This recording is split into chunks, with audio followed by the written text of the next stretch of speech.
everybody. Welcome inside hot, steamy Mercer Stadium in Sugar Land, Texas for Vype FortBend.com coverage of Fort Bend County High School football. I'm Roger Smith. It's Thursday night, and we've got the Kempner Cougars taking on the Pasadena Memorial Mavericks.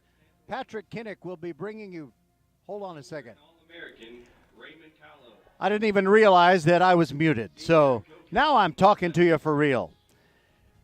Anyway, that was not producer Les Clary's fault. Hi, I am Roger Smith with VypeFortBend.com, and welcome to Thursday Night Football on your broadcast home for Fort Bend County sports. We are here to bring you the game between the Kempner Cougars and the Pasadena Memorial Mustangs. These are two teams that lost last week in their opener, so both desperate for a win, and they have a lot to prove to each other and to themselves in tonight's game. This exclusive VypeFortBend.com presentation of Fort Bend County High School football, Kempner versus Pasadena Memorial, is brought to you by Xfinity Mobile. Break free from the big three with wireless that does it all. Unbeatable internet made to do anything so you can do anything. By First Tire and Auto, 4 great Fort Bend County locations. Get the best prices on tires and anything your vehicle needs to run at its very best. All 4 locations open Monday through Saturday. Visit firsttireandauto.com. By Next Level Urgent Care, more than 30 locations in Greater Houston, including Sugar Land. Next Level Urgent Care has you covered from ow to wow. By Archer Volkswagen, open since 1956 and ready to serve you. Archer Volkswagen is on Highway 59, just inside the Sam Houston Tollway, and you will feel like family at Archer Volkswagen. We're also brought to you by the Needville Insurance Agency. We all know that we need to save money on our car and home insurance as well as flood insurance, and that's essential these days, especially in the Greater Houston area. Bradley Stavanaugh can take care of you and save you money, hundreds if not thousands of dollars per year on all 3 of those things. Call Bradley at 979-793-7411 or click needvilleinsurance.com. And our Countdown to Kickoff show is brought to you by Equitable Advisors. It's never too early or too late to get with Nick Arevalo and Equitable Advisors to create a soft, smooth landing into a wonderfully comfortable retirement. Trust your financial future to Equitable Advisors. We'll be right back and visit with Jamie Crocker, head coach of Pasadena Memorial, when we return on VypeFortBend.com.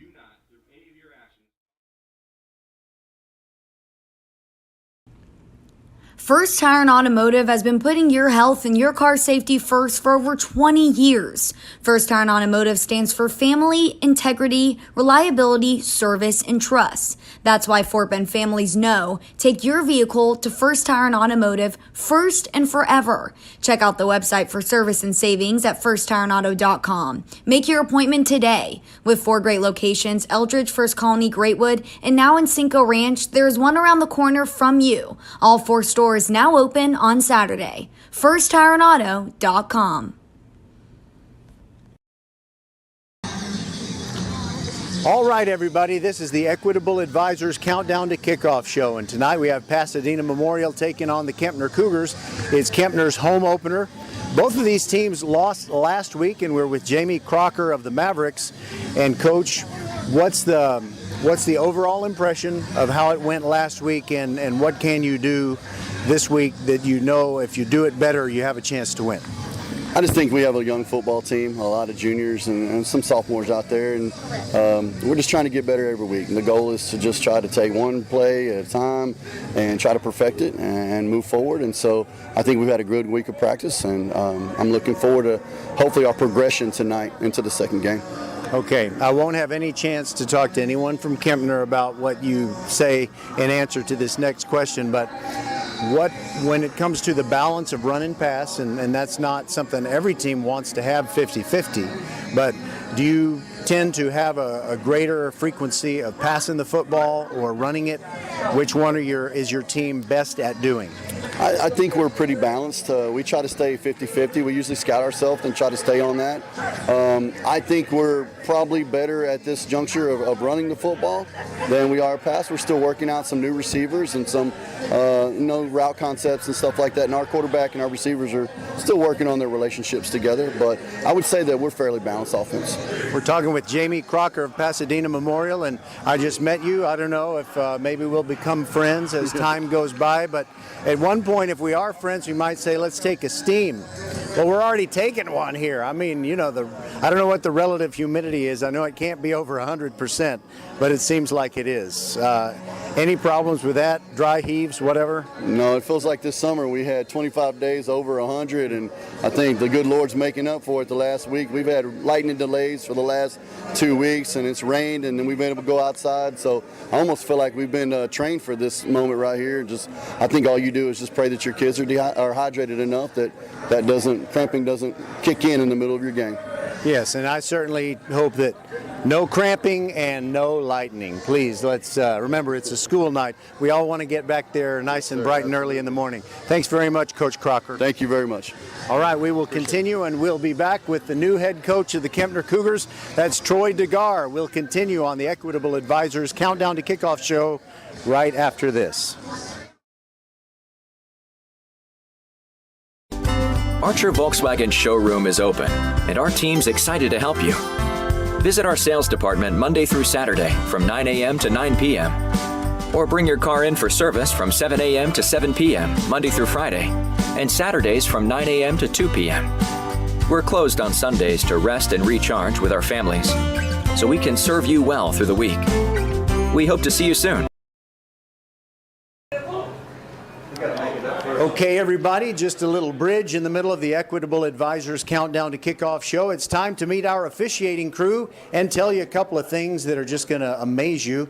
First of all, let's get our referee and the crew for our game between Pasadena Memorial and Kempner. My name is James Perry. I'm the referee.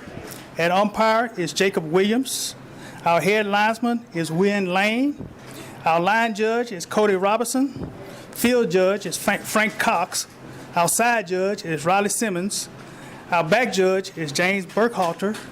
And our box person is Tamara Williams on injured reserve tonight. Outstanding. Well, I hope she feels better soon, or you're just going to make her go anyway. We're going to make her go. All right. Well, by the way, you've heard of Andy Pettit, right? Yes. Andy Pettit is our halftime guest. And we also have a giveaway. Kempner fans in the stands right now. We have 2 Primo Stadium seats, very gently used, and if you just walked up to our table on the upper concourse in front of the press box, those 2 seats are yours.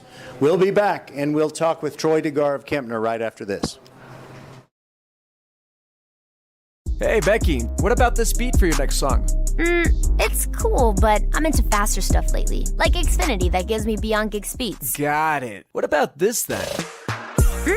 It sounds powerful, just like Xfinity. Because its supersonic Wi-Fi has 3 times the bandwidth, you can connect hundreds of devices at once. That's what I call power. Unbeatable internet from Xfinity. Made to do anything so you can do anything. Get the Xfinity Supersonic Bundle with unlimited gig speed internet, Wi-Fi equipment included, and a free 4K streaming box. All for $50 a month with a 2-year internet rate guarantee and no annual contract when you add Xfinity Mobile with unlimited data at regular rates. Go to Xfinity.com/gig, call 1-800-XFINITY, or visit a store today. Limited time offer. Restrictions apply. Requires paperless billing and autopay. New gigabit extra internet customers only. Taxes and fees extra and subject to change. Xfinity Mobile requires post-pay Xfinity internet. Reduced speeds after 20 gigabytes wireless usage. After 24 months, regular rates apply. Requires compatible Xfinity gateway.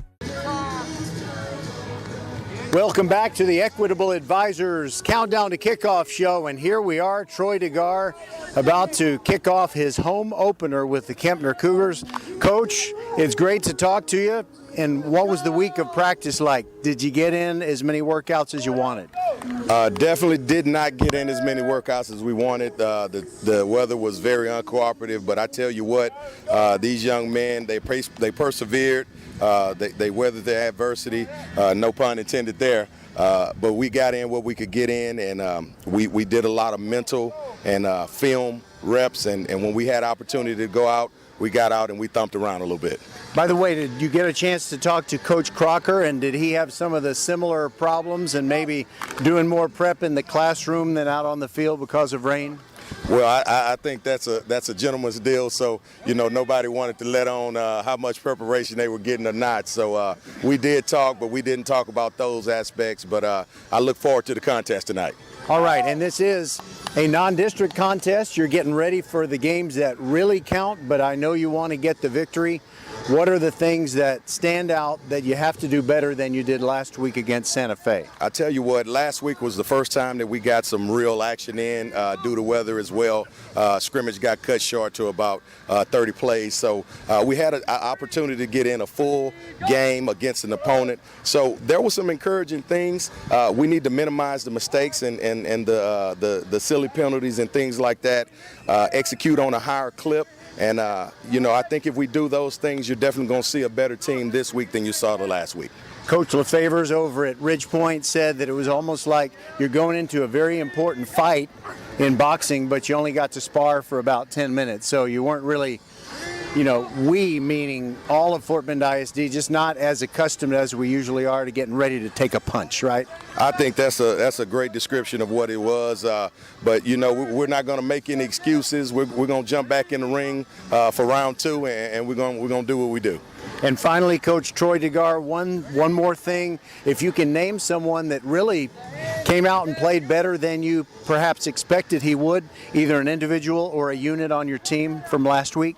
I tell you what, Antonio Jacobs did an outstanding job for us last week. I mean, he did not leave the field. He played offense, he played defense, he played special teams. He was springing blocks to cause big plays, making big plays himself. So he was kind of all over the place. It was exciting to see him play, and I can't wait to see what he and his teammates do tonight. I'll be looking for Antonio tonight. Thanks very much, Troy DeGar. Good luck tonight against Pasadena Memorial, and we'll see you again soon, I think a couple of weeks down the road. Definitely, but we're going to handle this tonight. All right. That sounds good. We'll be back with the opening kickoff. Patrick Kinnick will have the play-by-play on VypeFortBend.com, your broadcast home for Fort Bend County sports. This has been the Equitable Advisors Countdown to Kickoff show, and it's going to be a good one. Both teams looking for their first win tonight, Kempner and Pasadena Memorial. We'll be right back.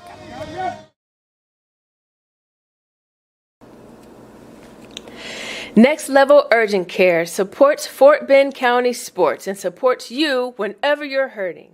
Next Level is here for the community, open 7 days a week, 9 till 9, for you and your family at more than 30 Greater Houston locations, including Sugar Land, Sienna, Greatwood, Long Meadow, and 4 in Katy. From ow to wow, Next Level Urgent Care has you covered.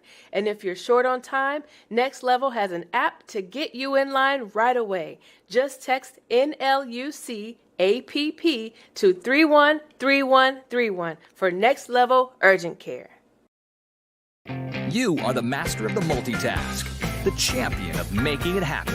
Taking care of business is not for the faint of heart. Still, you take care of it. Taking care of business. But who takes care of you? Office Depot Office Max. We supply you, copy you, and tune you up. Members get 2% back in rewards on everything, and we mean everything. We take care of you, so you can take care of business. Office Depot Office Max. Taking care of business. Hey high schoolers, are you interested in a career in sports media? Vype can help. Launched in 2017, our Vype U Ambassador Program is a one-of-a-kind educational scholarship program that offers high school students a chance to gain hands-on experience in the sports media field. Vype U also gives students a platform to build their portfolio of creative work under the guidance of Vype's seasoned professionals. From covering games to publishing photos, writing articles, and conducting on-camera interviews, each Vype U ambassador receives an immersive experience geared toward their interests, while promoting their own school and preparing them for their future. Email info@vypemedia.com to find out more about Vype U today.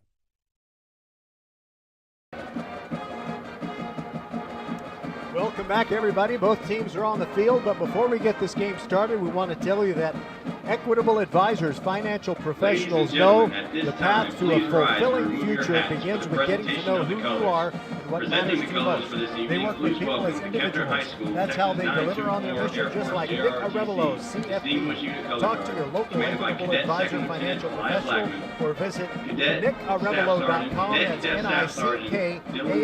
NICKAREVALO.com. NICKNR. I'll do it later in the game.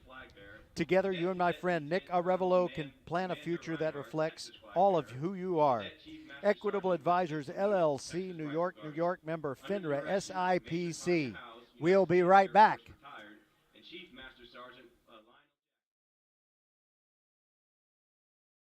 Hey, Becky, what about this beat for your next song?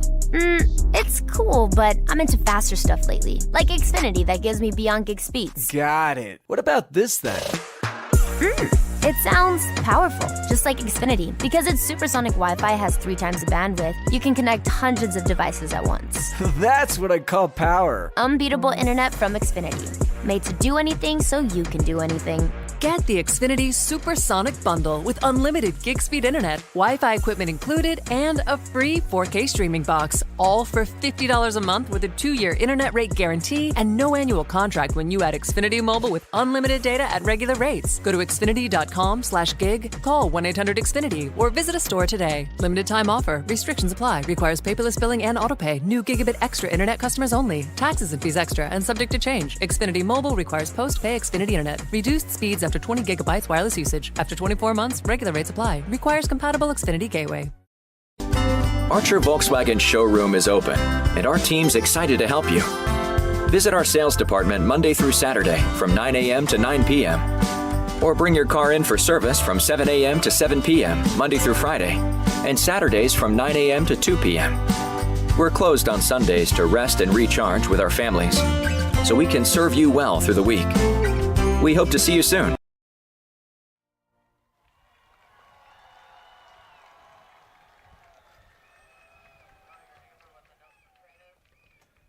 All right, welcome back. Patrick Hinnick is in the pilot seat, and he's ready to bring you the play-by-play of tonight's game between Kempner and Pasadena Memorial, 2 teams that were definitely in need of a win last week, but they both lost. So, they're staring, the team that comes up short in this one is staring at 0-2, so there's going to be some urgency out there without a doubt. No doubt about that. There's nothing like getting that first win, and both teams have that hungry feeling inside to collect that first win, but each of them have each other in the way, so they have to overcome their opponent tonight to get that first win. By the way, the newest school in Lamar Consolidated ISD is Randall High School, and they played their first varsity game last week against Pasadena Memorial. And Randall doesn't even have seniors, and yet they won handily. I believe, forgive me if I'm incorrect here, but it was pretty close to 49-13. So it was just a walkover by a team that was playing its first varsity game. And I know that after a while, hi, Michael Pike. Nice to meet you. That's, by the way, I like to name drop. That's absolutely one of the assistant principals from Kempner. So what was I saying? I kind of lost track. The debut of the Randall High School, yes. after, first game ever, 49-13, that type of score. And going into all of the games in week 1, I think a lot of Fort Bend teams had they had kind of been crippled in getting plenty of work in because of weather interruptions and protocols. Even if it wasn't raining, if it was above a certain temperature, they had to kind of knock off for the day, and it really wasn't easy. All right, here we go. Who's going to get the ball first? It looks like it might be Kempner.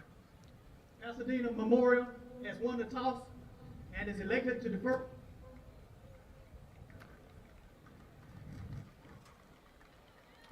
So by the way, that's Mr. Perry. He's our referee, and his microphone worked at first, but then it didn't. But that's okay because we know that Memorial won the toss, and they deferred to the second half, so Kempner will get the football first, and they will try to move from right to left, that is from south to north. And here with the play-by-play action of tonight's game between Kempner and Pasadena Memorial is the great Patrick Kinnick. Better be careful about how you use that word. The wind is very mild tonight. Not much wind going on. The Pasadena will be kicking into the wind, the little light wind there is from left to right. The Kempner Cougars are wearing what appears to be a gray uniform. Is that gray? Yeah, Roger? It's a very dark gray, too. It's kind of the gunmetal gray. And you got the familiar maroon helmets. Pasadena comes into the game looking a little bit like, I would say a little bit like Jacksonville Jaguars. I was going to say that.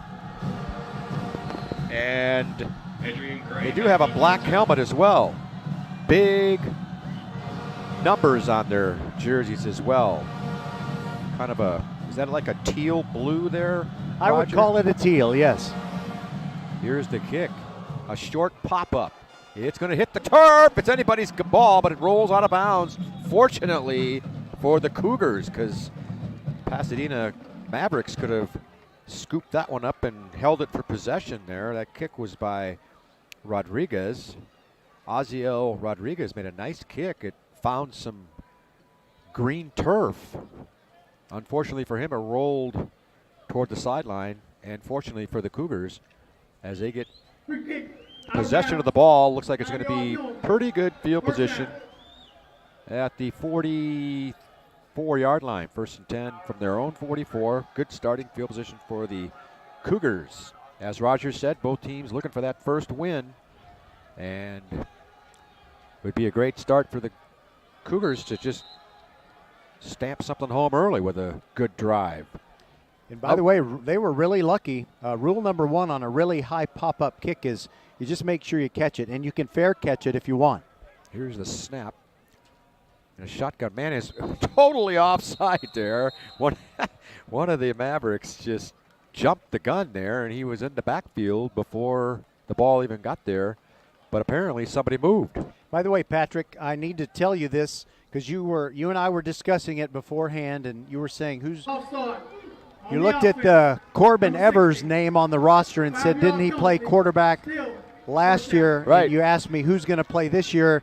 And when I did the interview before the Cougars' last scrimmage for our preview program, Coach DeGar said it was going to be Goss, but it's Evers taking the snaps. Well, actually, it's Green. Or Grayson somebody else. Green, the sophomore. He hands it off to, well, there's a fumble on the play, and unfortunately for the Cougars, the Mavericks have it. And the runner was number 4. Roger told me to get him all the hard pronunciations. And so Abayomi Afolabi. Afolabi. That's right. I said Abayomi Afolabi. So there are going to be quite a few names on the Kempner roster. Yeah. And by the way, Patrick, this is not why I asked you to be the play-by-play man tonight. Yeah, I put promise. the pressure on me here. Here come the Mavericks after one play and a big break. They got the ball at the 44-yard line. Pass to the left is complete from the quarterback, Stallings, Hayden Stallings. And he hits his target over there, number 5. That's Munoz. Ethan Munoz on the reception of about 6 yards. Second down on 4 for the Mavericks. Stallings throws left-handed, too. Yes, Stallings is a left-hander. Southpaw. Here's the handoff up the middle. Plowing his way through for about 2 or 3. It looks like number 34. 28. That's number 28. The tackle on the play was Chibukum Omi. Omi makes the tackle. Number 11, he kind of got him right in the solar plexus, I guess, and took his legs out from under him. So he really took him on. Lorenzo Delgado was the ball carrier. He's a a sophomore. Big fella for a sophomore. It's 3rd down and 3 for the Mavericks. Here's the snap. It's Delgado again. He's all tied up beyond the line of scrimmage. He's going to lose about 5 yards on the play. What a defensive play by the Cougars. And it's 4th down and about 7 yards to go. By the way, I don't think you'll mind if I mention who made the tackle. That was Chidera Onwidewi. To be honest with you, I don't know. But I'm gonna go with Chidera Onwidewi. Onwidewi got contact with him about 4 yards behind the line of scrimmage. And it ends up being a loss of about 5. Here's Stallings on a low snap. Left-handed throw downfield. He's got a man open, but it's deflected and knocked down by Gray. Incomplete. Eddie, let's see. Broken up by Jacobs. Looks like Gray was in there. First down for the Cougars. Jacobs was mentioned, Antonio Jacobs, but also on the play was Gray. Antonio Jacobs is a guy that Coach Troy DeGar was talking about in the Countdown to Kickoff show. And That was a great job by the Kempner defense. A little discouraging to have your team fumble it away on their first possession, but they usually you say 3 and out. They made it 4 and out because Memorial went for it on 4th down. The Cougars are going to get the ball basically right where they left it, about maybe a couple yards off of that. I think they fumbled it right around to 43 or 44. They're going to get the ball to 41. So they, shall we say, dodged a bullet there. Here's Grayson Green, the sophomore at quarterback, handing it off up the middle. The runner is 24 is Blanco, and he's going to get a 2-yard pickup on that play. Giovanni Blanco. On the carry. And you can already see the defense, I'm sorry, the difference in the offense with Kempner. They had run that offense kind of like Georgia Tech and Navy, but now they seem like they are in the pistol most of the time, spread formation, snap, sometimes the eye. Here they are on 2nd and 8. Shotgun snap. To the right is the pass. Complete at the 42. Looking for the 45, but a good tackle over there, and that's all he's going to get. Maybe the 44-yard line is the spot here. And let's see, I'm trying to find out who the receiver was. Luke Maxson got the reception. He was able to go upfield about 2 yards, but it was a great tackle by the Maverick defender, and I didn't quite get the number on him, but that was a great tackle. 3rd down and about 7 for the Cougars. A man jumping offside again. Let's see what we got. They're letting the play run. He's rolling to his right. He's got the 44-yard line, which is the line of scrimmage. That's Grayson Green. The fact that they let the play run, I think, means it's offside against the Mavericks. I think that even the young sophomore Grayson Green knew it was a free play one way or the other. By the way, Patrick, here's something I want to tell our friends about. If you're in the stadium listening to the game on VypeFortBend.com, or if you're at home and you have a friend that you can text or call at the game, we've got 2 Primo Stadium seats, Kempner Cougars Stadium seats. Our boys were class of 15 and class of 20. We're empty nesters now, my wife and me, so we have these 2 great seats. If you just come to the home side, top of the concourse, we'll give those seats to you right here. Here's the snap on a 3rd down play up the middle. Looking for the 1st down. That's Blanco on the carry. Blanco again, and he's got the 1st down. On number 2, Gilbert Partlow. He was able to get to about the 47-yard line, which is enough for the 1st down. First down of the ball game. Think of First Tire and Automotive for all your car care needs. Check them out at firsttireandauto.com. And the Cougars have reached Maverick territory. Green has it in the shotgun. He's looking to his left, now downfield, lofting it over his receiver's hands, and it's intercepted. That interception is by Shirley. Leon Shirley made about the easiest interception you could probably make. The ball was right in his breadbasket as Green overshot his receiver. And Shirley was in the right spot. He was able to pick it off and then return it about 10 yards to their own 44. So that's the 2nd turnover already for the Cougars. It kind of went that way when we saw the game involving Dulles and Clear Lake, didn't it? Yes. A lot of early turnovers. Well, the Mavericks see if they can take advantage of this one. Here's a handoff, inside handoff to the right side, looking for the corner. He's going to get to the, 49-yard line. Looks like Bell, Jalen Bell, and Gray's in there to make the tackle for the Cougars, among others. Pickup of 5 yards, though. He's able to turn the corner and get to the 49. So a successful play for the Mavericks as Jalen Bell. And right there at the end, Chibukum Omi gave him a nice body slam on the sideline. For a little extra. 2nd down and 4. Excuse me, 2nd and 5. Stallings has the ball. Left-hander makes the pass complete, but there's a penalty marker on the play. Let's find out what that is all about. If the play stands, it's going to be a 1st down as Munoz went down to get that pass. One of the players' helmets came off for the Pasadena Memorial team as I think it's one of the linemen there. And that might have something to do with the penalty. Let's find out.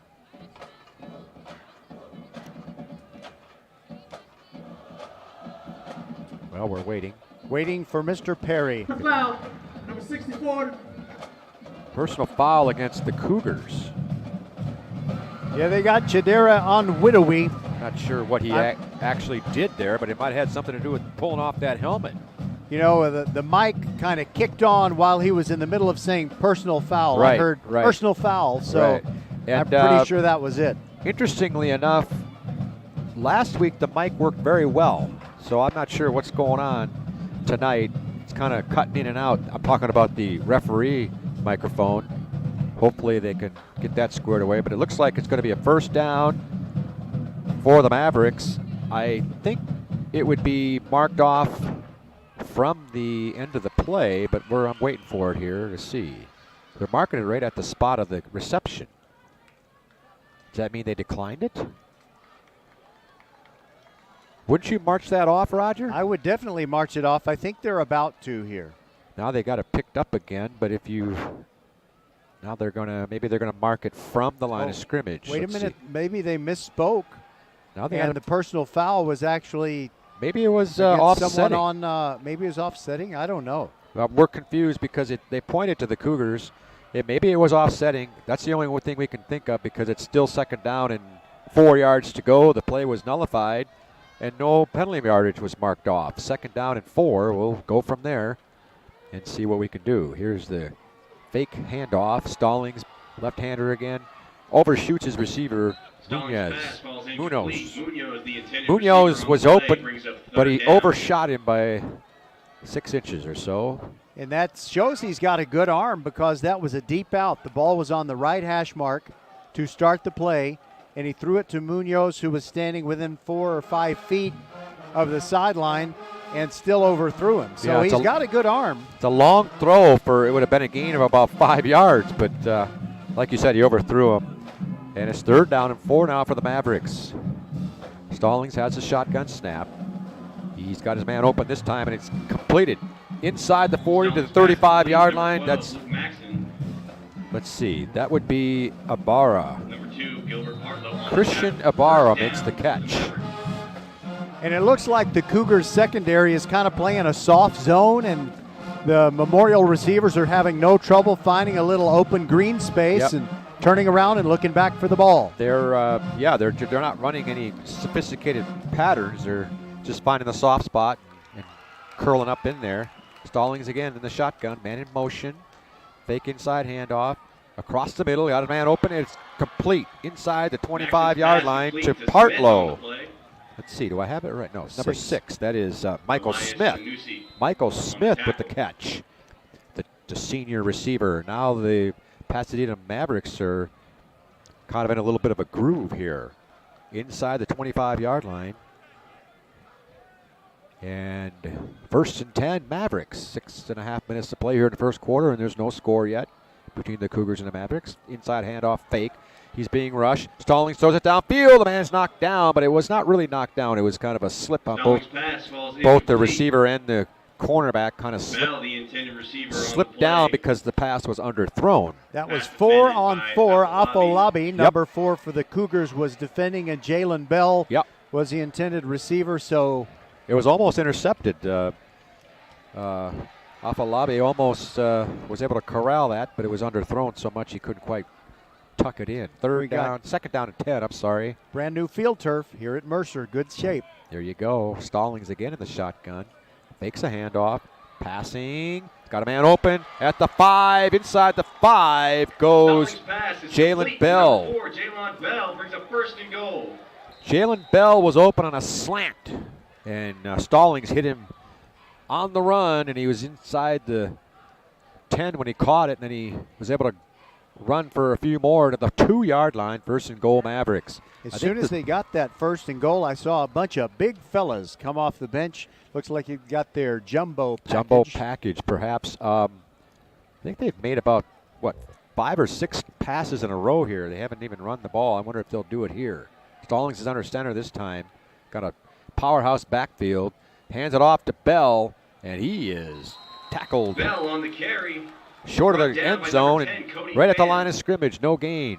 Cody Pham made the tackle, and you're going to hear his name a lot, not just tonight, but this year. He's a great playmaker. He's just all over the place. This is his senior year. He's going all out. And Cody Pham, I hope, has a future in college football somewhere. He deserves it. Well, you got his name called on that play, and now it's second down and goal again, a power formation, power I type formation, and Stallings under center again. His time to the right. Bell goes. Touchdown, Mavericks. Well, did I call it too soon? Nope. No, you didn't. There's the referee making the call. Touchdown, Mavericks.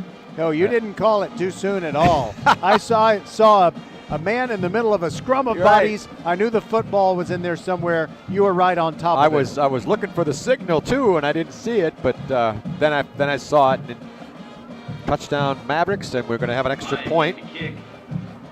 Carlos Amaya will kick it. Trying to add the extra point. Now we got a man running on the field as the ball's being kicked. It's up and it's good. I don't know if I've seen that very often. Saw him, so I don't think there's a flag thrown. Now there is a flag. There's a flag coming down, Roger. He was on the field running as the ball was being snapped. Now what does that mean? Yeah, that's got to be backfield in motion, right? Well, you're going toward the line of scrimmage, right? So, yeah. Let's see. They're going to call it, I think. False start. So the Mavericks are going to have to kick it again. Yes, an offensive player can be moving parallel to or away from the line of scrimmage. Now, as a defensive player, it'd be a different story if he was onside. But in this case, he wouldn't have been able to be onside if that had happened. But now they're going to have to, let's see, they're going to have to kick it from the... Well, they'll spot it at the 8 and put the ball at about the 15. So about a 25-yard extra point. Not a gimme. Cougars almost blocked that first one there. They had two guys coming in heavy on it. Amaya will try it. It's, well, doesn't look too pretty, and it's wide left. So that might cost the Mavericks. With 4:53 to play here in the first quarter. It's 6-0 Mavericks.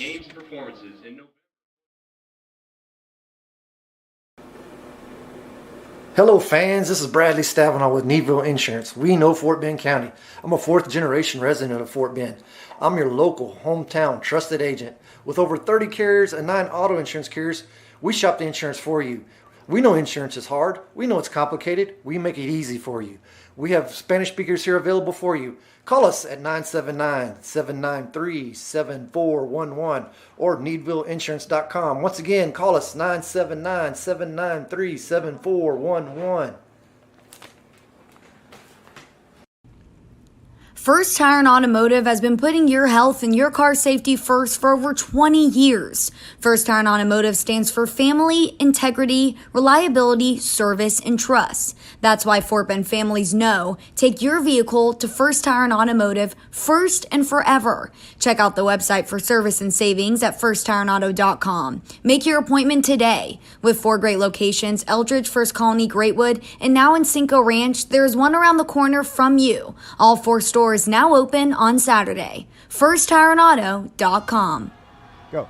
The ball is kicked off and received at the 20-yard line by the Cougars. Running past the 30 is, let's see. Gray on the return. Gray. First down for the Cougars. Adrian Gray was able to retrieve it about the 15, close to the 20. He fielded it on the hop and is able to get to the, 25-yard line. Let's see if they're going to mark it right about there, I think. 24-yard line. And the Cougars now have the ball trailing by 6. 4:40 to play first quarter. Kempner fans, we still have deluxe stadium seats to give away. The Kempner Cougars official gear. It's good stuff. It's very, very gently used. Come on up to the upper concourse, and 2 seats are yours forever. Here's the snap. Hand off, run to the right side. Not much doing there for Blanco. Well, now they've done what we thought they were going to do, and Javon Goss is taking snaps. He handed it off right there, number 5. So they gave Green a couple of series, and they didn't produce much. And Goss is in the game now. Goss is a junior. Shotgun formation, 2 receivers to each side, with a runner in the backfield with him, and that's Giovanni Blanco. Play clock down to 3. You better get this thing off or call timeout or take a penalty. What are they doing here? They got it called in time, and we'll take a timeout with them. All right, 6-0 Mavericks.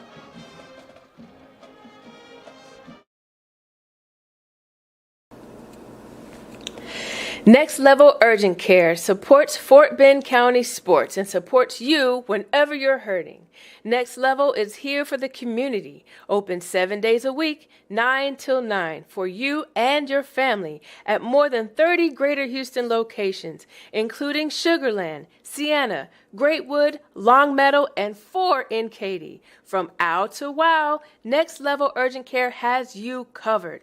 And if you're short on time, Next Level has an app to get you in line right away. Just text NLUC APP to 313131 for Next Level Urgent Care. A couple of mistakes, one by me, because that turned out not to be a timeout but a penalty, and so they resumed play, and then I missed an important play, and it's my fault. Patrick, what happened? Well, what happened was we the Cougars made a pass down the middle, and it was deflected maybe 3 or 4 times, finally into the arms of a Maverick defender for an interception. That is the 3rd turnover of the first quarter for the Cougars, and you just cannot make a whole lot of progress if you're going to turn the ball over on a regular basis. Here's Stallings for the Mavericks. He's got a man open across the middle, and he undershot him. Little slant. Smith had come slanting across about the 20-yard line, and Stallings underthrew him. He was open. Mavericks have they're trying to take advantage of some generosity tonight. So far, they've only put 6 on the board with the 3 turnovers. They're trying to capitalize here. Stallings with 2 receivers left and 2 to the right, 1 runner behind him. Fake handoff, he keeps it to the right, wide open. He's cutting it back to the 15, inside the 15 for a first down, 14-yard line. He faked the handoff to Jalen Bell. Then he kept the ball and ran to the right where there was lots of running room. I think it surprised the Cougars a little bit there. Chidera Onwudi made the tackle. He's made several tackles, and that tackle was after a gain of 10-plus yards and a first down, and then he gets up and kind of runs around like, look at me. You need to make the tackle nearer to the line of scrimmage. Yeah, you hate to give up the first down. This time Bell's going to get the handoff up the middle.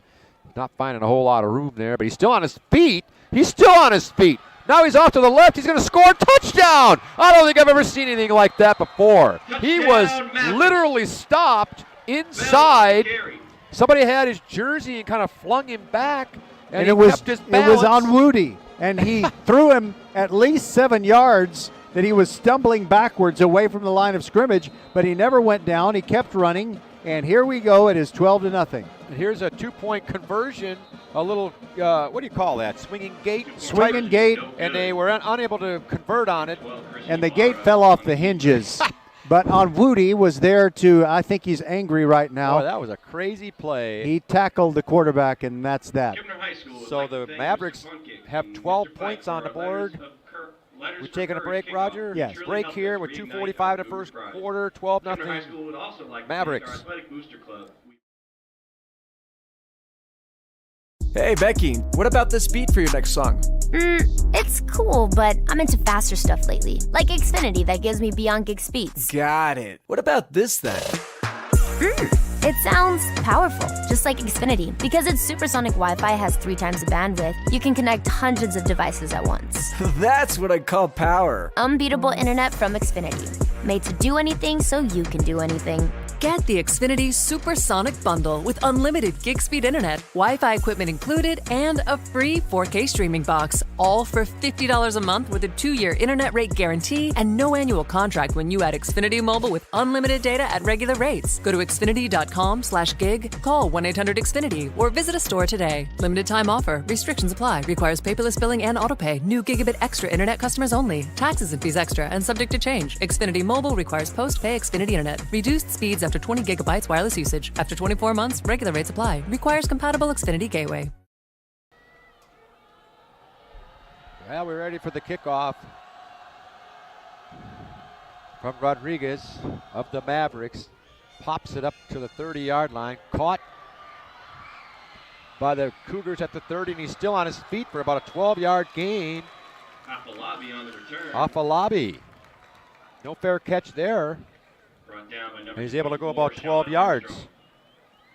Well, the Cougars are, well, let's see, they have more turnovers than they do first downs. That's not a good sign. But they're just trying to find themselves and get the execution going. First and 10 from the 42-yard. And I know things could not have gone too well for the Cougars last week. On the road at Santa Fe, they lost 27-6. Well, but Pasadena Memorial has, they've executed so much better here in the early going, the first 9.5 minutes. Cougars are trying to get on track here. Javon Goss hands it off to Blanco, and Blanco is going to, let's see, is that Blanco? Blanco on the carry. Yes, he's going to carry it up for about 3 yards. Brought down by a host of Mavericks As poorly as it's gone for the Cougars here in the first quarter, they're still not out of this thing. I mean, he'd get down here and score a touchdown and right back in the ball game. No question about it. And we saw a little skirmish after the whistle. Joseph Nagasa of Kempner and I think it was Noe Maldonado of Memorial. They didn't get flagged, though. Here's another handoff. Blanco. Uh-oh, the ball's on the ground again. Scooped up. He's at the 30, 20, 15, 10. Touchdown. It's number 35, Crawford. Rashard Crawford. Scooped it up, and there was nobody there for the Cougars, and he just rumbled in from about 40 yards out. I don't know if it could get any worse right now for the Cougars. That's the 4th turnover, including a scoop and score. Wow, 18-0. Mavericks laying it on them right now. We were talking about a thing when Vern Lundquist one time said, it's about time for the kickoff. I just didn't have anything to say. That's right. You told that story last week. Here's the extra point, and that ball is good. Amaya's extra point attempt is good. Amaya kicks the extra point. The score is now 19-0. Pasadena Memorial on top of the Kempner Cougars.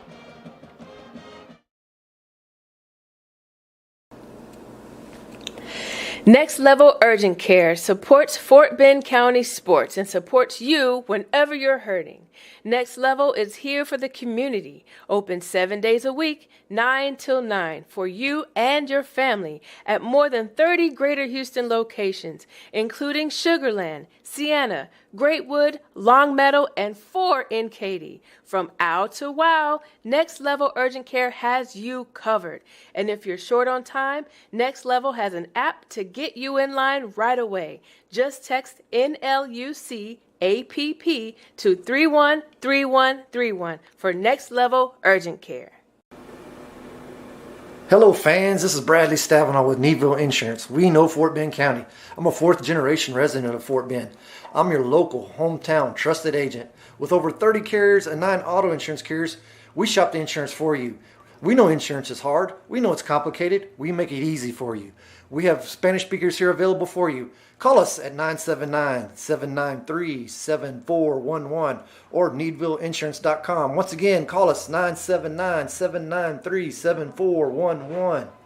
Back here at Mercer Stadium, and Rodriguez is ready to kick it off again for the Pasadena Memorial Mavericks. Same spot as last time. He's got the same guy receiving it.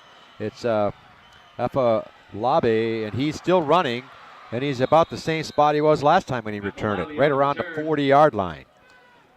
I guess if you're going to fall behind 19-0, it's a good idea to do it early because the Cougars certainly have time to come back. But they do have that disadvantage, and we can look ahead to the third quarter when it is time for that.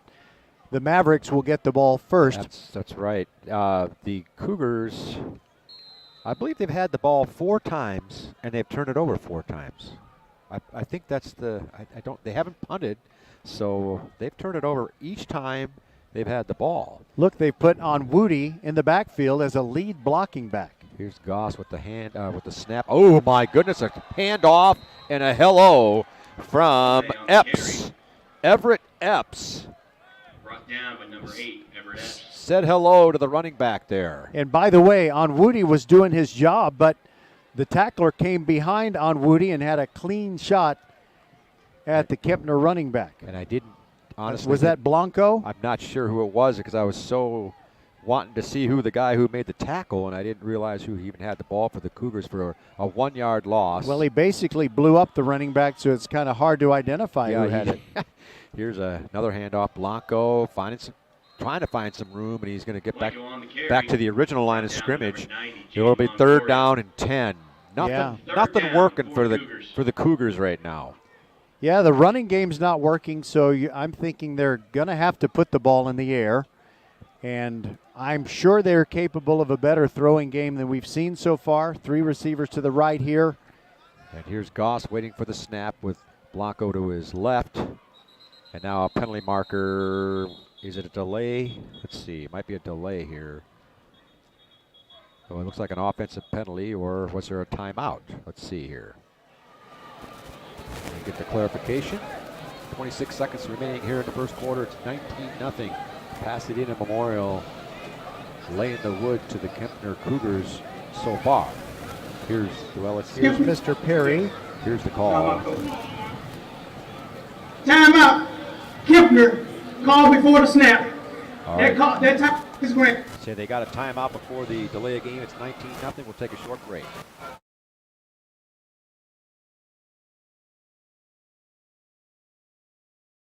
Hey, Becky, what about this beat for your next song? It's cool, but I'm into faster stuff lately. Like Xfinity that gives me beyond gig speeds. Got it. What about this then?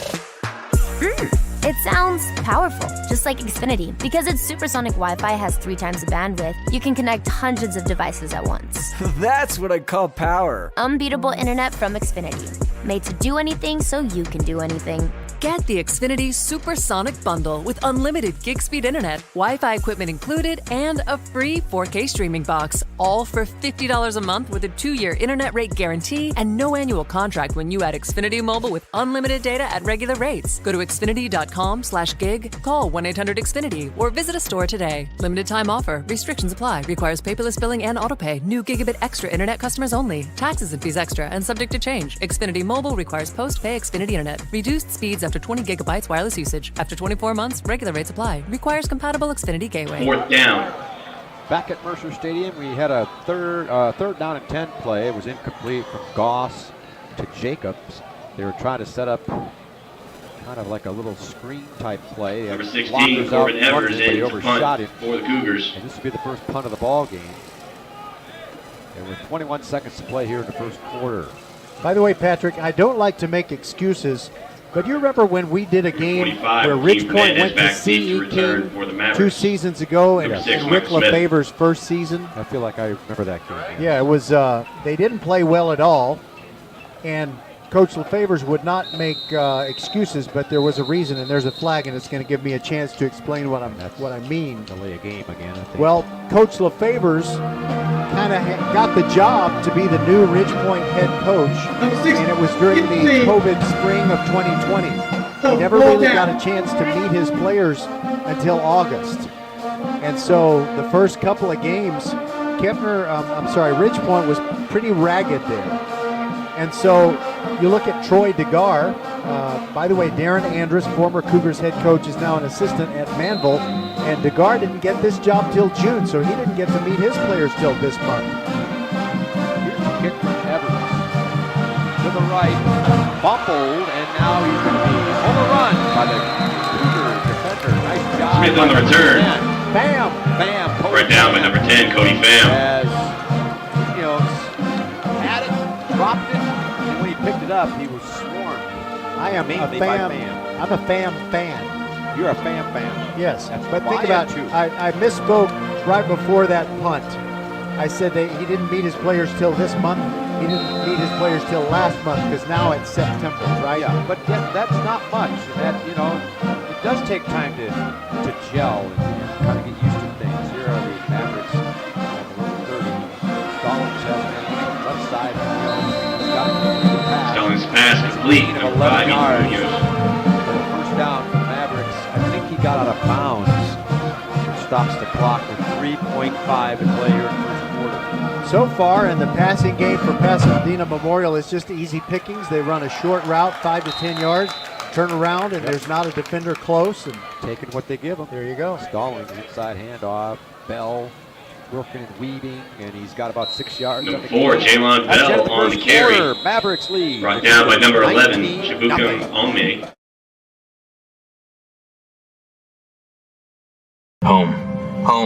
Home. I was deployed to Afghanistan. I was on patrol on March 26, 2010. During a dismounted patrol, I happened to step in the wrong spot and took a sniper round into the chest. My arm was gone, so I closed my eyes, thinking to myself, if I just keep breathing, I will make it home to my wife. The hardest thing in my life is to have to call and yell for my children to help pick me off the bathroom floor. Where do you go when home isn't home anymore? There are over 1,000 families that need our help. Talented Towers is honoring those heroes that risked their lives by providing them with mortgage-free homes. This home will allow me to be self-sufficient. It'll help me live my life. It gives me back some of my dignity. Home, Personal safety. dignity, family, independence, confidence. It's the American dream, isn't it? Home. I'd like to ask you to contribute $11 a month to support their efforts. Please visit tunneltotowers.org. There aren't too many more worthwhile and worthy charities than Tunnel to Towers, TTT.org. Get in touch with them. Tunnel to Towers, make a donation. They make sure that there's a mortgage-free home waiting for everyone who passes in the military as well as first responders. Just taking care of their families. Second down and 5 for the Mavericks. Downfield goes Stallings. He looks for Bell. Stallings pass. Overshot him. Intended for number 4, Pretty Jalon good Bell. defensive play Ball's there incomplete. as far as coverage. I believe it was Omi. Number 11, Shibuka Ome on the coverage. Little hand fighting, but what's a little hand Third down fighting between for the Mavericks. No flag on the play. Yeah, I think that's a good no call there. 3rd 5 as the Pasadena Mavericks are showing that they are about an 80 to 90% passing team so far tonight. Yeah, I asked about balance, but the coach was not going to really answer the question. Well, and I guess you can't really blame him. No, but we're seeing not the balance right now. Here's the fake inside handoff. Stallings looked to his left, and his man was covered very well. Stallings pass is which incomplete. had him overthrow his Brought down by receiver, Luke. intended for number 12, that was Christian Ibarra. Ibarra. He was going to go Brings up short. 4th to him, down that for time the the Mavericks. Cougars were on the short receiver, and then the heavy rush caused Stallings to have to overthrow his receiver, or basically throw away. On the kick will be Munoz for the Mavericks. He's a receiver. He returned. Number 5, Ethan Munoz back to received kick. one of the punts, and now he's punting. By the way, I think 14, Antonio this Jacobs is the needs to second time return the for the Cougars Cougars. defense is forced to punt, and the first time was after the first series when the Cougars offense turned it over, and then it was a 4 and out as the Cougar defense came through. Penalty marker. Is it going to be another delay? Boy, oh boy. Well, there's a reason they do this, Patrick. It's so I can remind everybody to stick around for halftime. There you go. Because not only do we have Hall of Famer, well, I think someday he'll probably be a Hall of Famer, Andy Pettit. He isn't in Cooperstown enshrined there yet. Hall of Fame person. Right, he certainly is. And then there's Greg Tepper of High School Scoreboard Live, the content editor of Dave Campbell's Texas Football. We had 2 great conversations, one with Greg, one with Andy, and you'll hear them at halftime. Here's a snap over the head of the punter. Munoz going back to the 10, and is trying to scoop it up. He just recovers it at the 10. Therefore, Snap the goes Cougars high. have the ball 1st and goal. That's great. Wow. So what a on break. recovery. And so that's, Bring up 1st down. by the way, for look on Cougars. the roster. Number 25 is David A. Number 27 is Chukwitsa Uday. And there is no 26, but it looked like 26 was the one that ran down and touched the punter after he had just fallen on the football. So I guess he gets credit for a tackle. Well, but I don't know what his name is if he's 26. Yeah, there's no 26 on the roster, and we do have number 25, David A. David A. The great ones only need a first name. That's right. Here's the handoff to Blanco. He's got room this time inside the 5. Oh, close to the goal line. Where they mark Blanco on the carry. I thought he was closer than where the mark is. Brings up 2nd and goal for the Cougars. They marked him at the 4. I thought he got a little closer there. 2nd down and goal from the 4. The Cougars trying to get right back into the ball game here after the big over snap on the punt attempt. Now we have a whistle, and I think we had a guy in motion. False start for the Cougars, just what they did not need. Yeah, there. right there. They're within arm's length of the threshold of the end zone, and now they have to back up. And you know, Roger, I hate to say it, but it was on an outside receiver who was not going to be part of the play. It was an inside handoff. So false start. Offense, number 14. It's a little 5-yard penalty. Still 2nd down. Some of those kind of things, it's just you really got to focus on those types of plays. It looked like it was going to be inside handoff. Wasn't even going to be part of the play. 2nd down now and goal from the 9. Goss has it. Blanco up the middle. He's going to get to about the 5, maybe the 6. Blanco on the carry. Looks like it's going to be between the 6 and 7-yard line. Now we got Brought 3rd down by and number 2, Gilbert goal, Bartlett. Roger. They haven't shown much in the passing game, but You they know almost what? look like they're going to have to pass here. Something I think might work, though. Just run that same play, but don't put it in Blanco's belly. Pull it out, and Goss can run around the corner. He's got the speed. Seems like that might work. Play clock's down to 15. 3rd down and goal for the Cougars, trying to take advantage of the big break. Goss now waiting for the snap. Has a man in the corner, but he overshot him. That was their receiver over there. Goss' Was pass falls incomplete. Afalabi. Intended by number 4. And he overshot Abiyomi by Afalabi. a good bit there. I think they might try a 4th and field goal goal for the here, Cougars. Patrick. Yep. And Get on the board.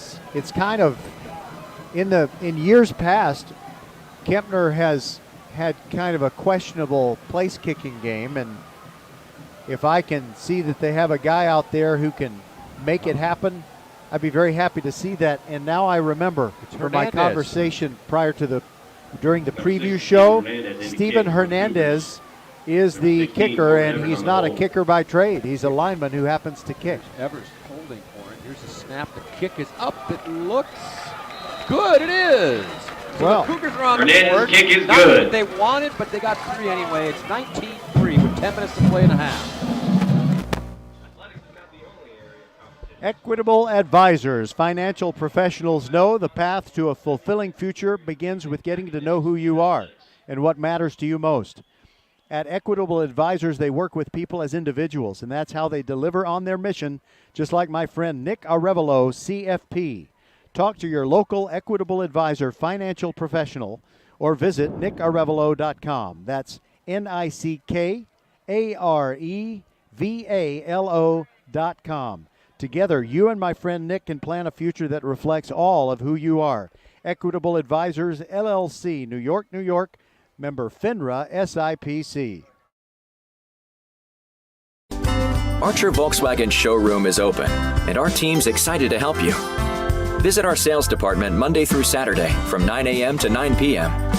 Or bring your car in for service from 7 a.m. to 7 p.m. Monday through Friday, and Saturdays from 9 a.m. to 2 p.m. We're closed on Sundays to rest and recharge with our families, so we can serve you well through the week. We hope to see you soon. Now Hernandez, who just scored the field goal. Kick off to the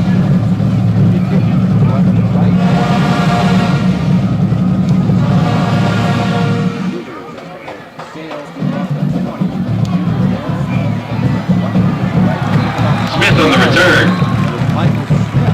Brought down by number 5, Javon Goff. Number 6, Fortuna Ibu.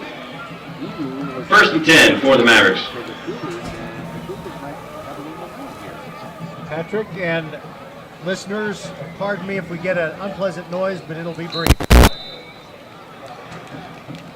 Okay, go ahead, Patrick. Doing some engineering here. With tape. With tape, yes. Not videotape or audio tape. Technological advancements of tape. Here come the Mavericks with an 18-3 lead. Stallings. Out of a counter handoff. He's wide open with a 30, 35 to the 40. He's ridden out of bounds. Bell on the carry. That's a good-looking play. Brought down by number 3, Adrian Gray. Right. Looked like they were going to do like a jet sweep right. They faked that and countered Bell back to the left. He's able to get to the 43-yard line for a nice gain of 18 yards. I wish John Madden, the late John Madden, was here to describe it. It was a thing of beauty. Started to the right, cut back to the left, and then a slow down and acceleration. It was great. Told us more about the blocking side. Bell again. He's Bell on the carry. Brought down by Gray, brings up first down for the Mavericks.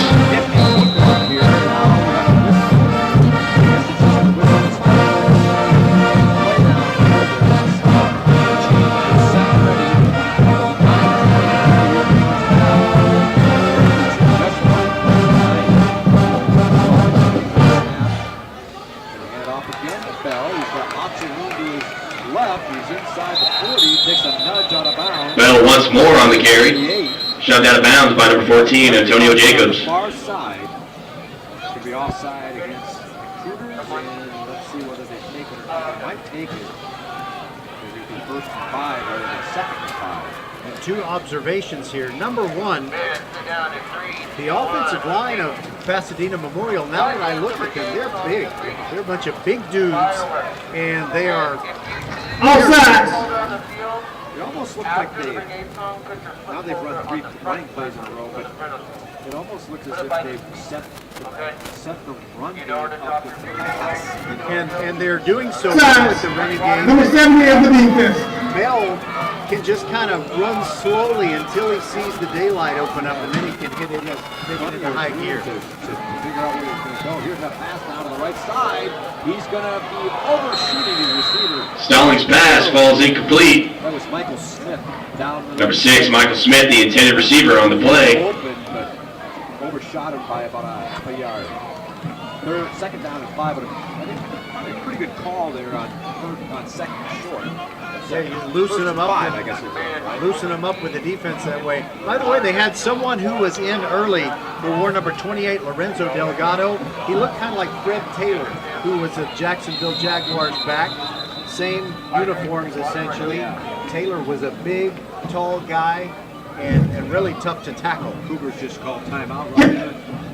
Timeout called by the Cougars. They want to regroup a little bit here.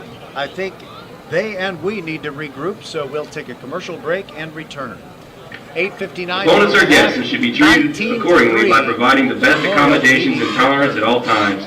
Showing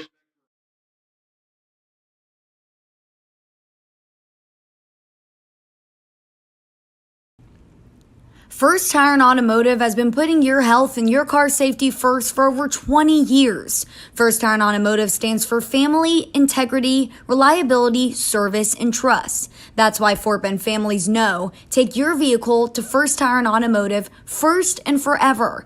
Check out the website for service and savings at firsttireandauto.com. Make your appointment today. With 4 great locations, Eldridge, First Colony, Greatwood, and now in Cinco Ranch, there's one around the corner from you. All 4 stores now open on Saturday. FirstTireandAuto.com. Finds his receiver, that's Smith. He's rumbling down the right side. Stallings' pass is complete to number 6, Michael Smith. A whole lot more. It was a pass of about Brought down by number 22, on the line of scrimmage. And then Tylee Thomas. He had a lot of room down the right side, and he ran it all the way down to the 18. Mavericks are showing their full arsenal here on this drive. Here's an inside handoff. Bell again, up the middle. He's plowing for about 10 more. Bell on the carry. Probably 30 or 40 yards just on this drive alone. Well, Kempner, besides being down 19-0 at the beginning, they're very disappointed that they recovered that ball got the ball at the 10 and could only get 3, and now their defense just looks winded. Bell, this time he is wrapped up for a 2-yard loss. Bell on the carry, brought down by number 64, Shadaron Woody. As soon as I flag down on the play. Woody found his second win.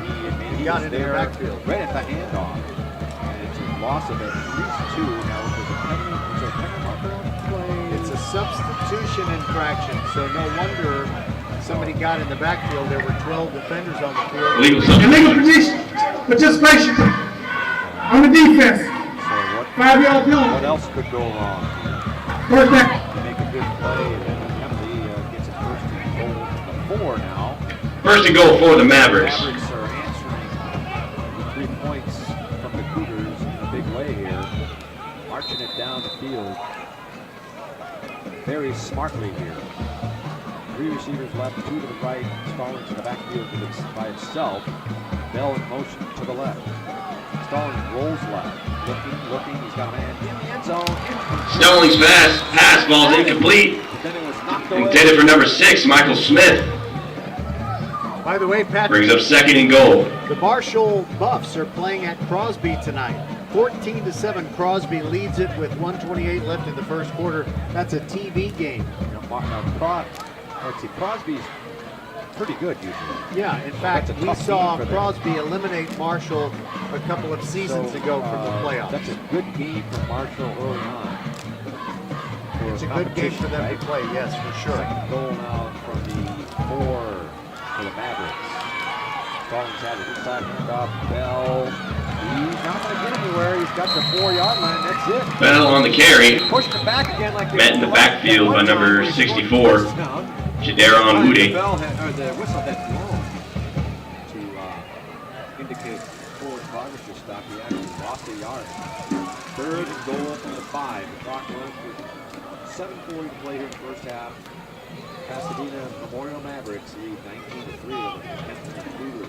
I think they need to treat Bell like a calf at the Houston Livestock Show and Rodeo. Get him on the ground. Yeah. Until you do, it's not over. And get him all the way down. Here's Stallings. To his right. He had a man open and it was almost intercepted. Stallings' pass falls incomplete. Pass defended by number 22, Tylee Thomas. Pass intended for number 6, Michael Smith. Brings up 4th down and goal. I'm going to write that down for you. It's there. It's just out of order. It's oh, yeah. back by number 12. It should be up there over here in the 20s. It's by next to number 12. Yeah, who knew that they did their rosters not in numerical order? That's where one of the other guys is. Well, if Kempner can stop them here, what a lift it would be to them. They're going to go for it. Like you said, Mavericks had all the momentum here on this drive. Now we have a whistle. Looks like a timeout for the Mavericks. They want to discuss this. And we're taking a break. 19-3, Mavericks lead. Timeout. That's a bit. Next Level Urgent Care supports Fort Bend County sports and supports you whenever you're hurting. Next Level is here for the community, open 7 days a week, 9 till 9, for you and your family at more than 30 Greater Houston locations, including Sugarland, Sienna, Greatwood, Longmeadow, and 4 in Katy. From ow to wow, Next Level Urgent Care has you covered. And if you're short on time, Next Level has an app to get you in line right away. Just text NLUC APP to 313131 for Next Level Urgent Care. Stick around for the Next Level Urgent Care halftime show. We've got Andy Pettit and Greg Tepper. 4th down and goal for the Mavericks. Do not miss it. It's great. And give to Tunnel to Towers, by the way. That's a good organization. 4th and goal for the Mavericks. Big play. Bell goes in motion to his right. Shotgun snap. Stallings rolls to his right. Into the end zone. Incomplete. Stallings' pass is intended. Still in the ball game. Number 4, Jalon Bell. That drive. That is no good. Brings up 1st down for the Cougars. Flag down on the play. And that was a penalty marker. What in the world could this be? It's over here on the near sideline. I think it's offside. I think out of the corner of my eye. Offsides. Yep. Defense. Number 15. 5-yard penalty. After just to go. Still. I saw a guy with a little motion there. I didn't know if he was offside. After the penalty, brings up 1st down and goal. But they have moved it to the 2.5-yard line, and it looks like they're going to go with the bull elephant back. Correction, 4th down and goal. Quarterback sneak. Up the middle he goes. Another penalty marker. This time it's going to be I think it might be the offensive. Stallings on the carry for the touchdown. Flag down on the play. So quickly. Yeah, because he came out of the huddle and quickly snapped it. It's going to be against the Cougars. It's going to be offside. Yeah. Outside. Defense, number 54. That penalty is declined. It's over the play. He came out of the huddle quickly. Touchdown Mavericks. Hayden Stallings on the carry. We're not ready, and so they snapped it quick, and he just quarterback snuck it up the middle. Amaya indicate the extra point. And it's a shame the offside really didn't affect the incomplete pass that they originally threw on fourth down. Pick it up. Dick is still going with it. They recover it and run, but he's only getting it to the 25-yard line. Amaya's kick is blocked by number 15, Ellis Sanusi. A little bit of a silver liner in that series, but not much. 25-3 with 7 minutes to play here in the first half. Are we taking a break? Yes, we are. Taking a break. Hey, Becky, what about this beat for your next song? It's cool, but I'm into faster stuff lately. Like Xfinity that gives me beyond gig speeds. Got it. What about this then? It sounds powerful, just like Xfinity. Because its supersonic Wi-Fi has 3 times the bandwidth, you can connect hundreds of devices at once. That's what I call power. Unbeatable internet from Xfinity. Made to do anything so you can do anything. Get the Xfinity Supersonic Bundle with unlimited gig speed internet, Wi-Fi equipment included, and a free 4K streaming box. All for $50 a month with a 2-year internet rate guarantee and no annual contract when you add Xfinity Mobile with unlimited data at regular rates. Go to Xfinity.com/gig, call 1-800-XFINITY, or visit a store today. Limited time offer. Restrictions apply. Requires paperless billing and autopay. New Gigabit Extra internet customers only. Taxes and fees extra and subject to change. Xfinity Mobile requires post-pay Xfinity internet. Reduced speeds after 20 gigabytes wireless usage. After 24 months, regular rates apply. Requires compatible Xfinity gateway. For the Mavericks. Weather-wise, it's turned out to be a pleasant night. It was 86 degrees at kickoff. Still a little steamy. What's unpleasant is the score, 25-7, Memorial over Kempner. And now the Memorial Mavericks are tough to kick it off. It's Rodriguez again.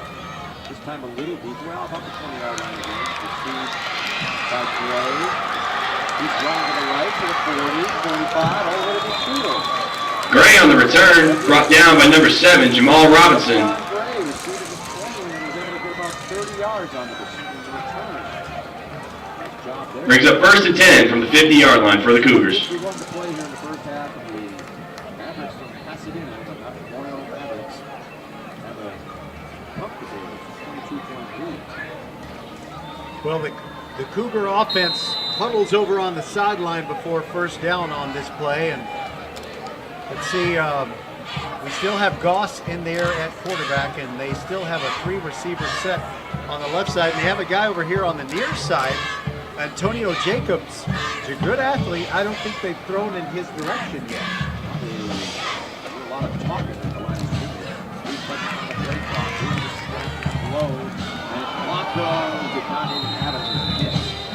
Football on the play. Covered by number 24, Giovanni Blanco. Tried to collect it and hit it in Blanco's belly, but I don't think he ever really had it. Bumped it, like bumped it or whatever, and then he was able to get on it. Now this ball. Jumping down at 12. This is a half that they could just forget about it so far. 4 turnovers. Lackluster offense so far.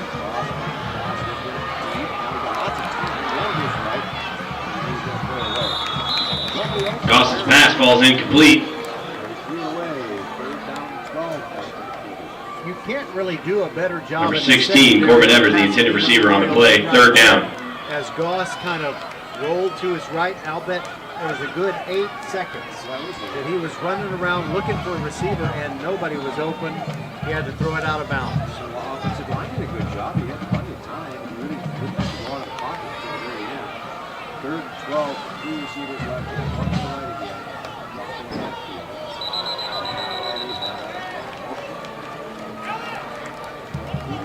Ball start.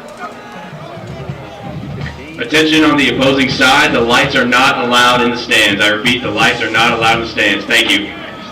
Ball start. Number 4 of the offense. 5-yard penalty. Still, third down. I wonder if he was talking to the Channel 2 news crew over there saying the lights aren't allowed. You could almost name a mistake here in the third down. Unfortunately, that this long pass downfield, it's going to be overthrown and out of bounds as he was looking for. Joss's pass falls incomplete. And it looked like Jacob, the intended receiver on the play, brings up fourth down.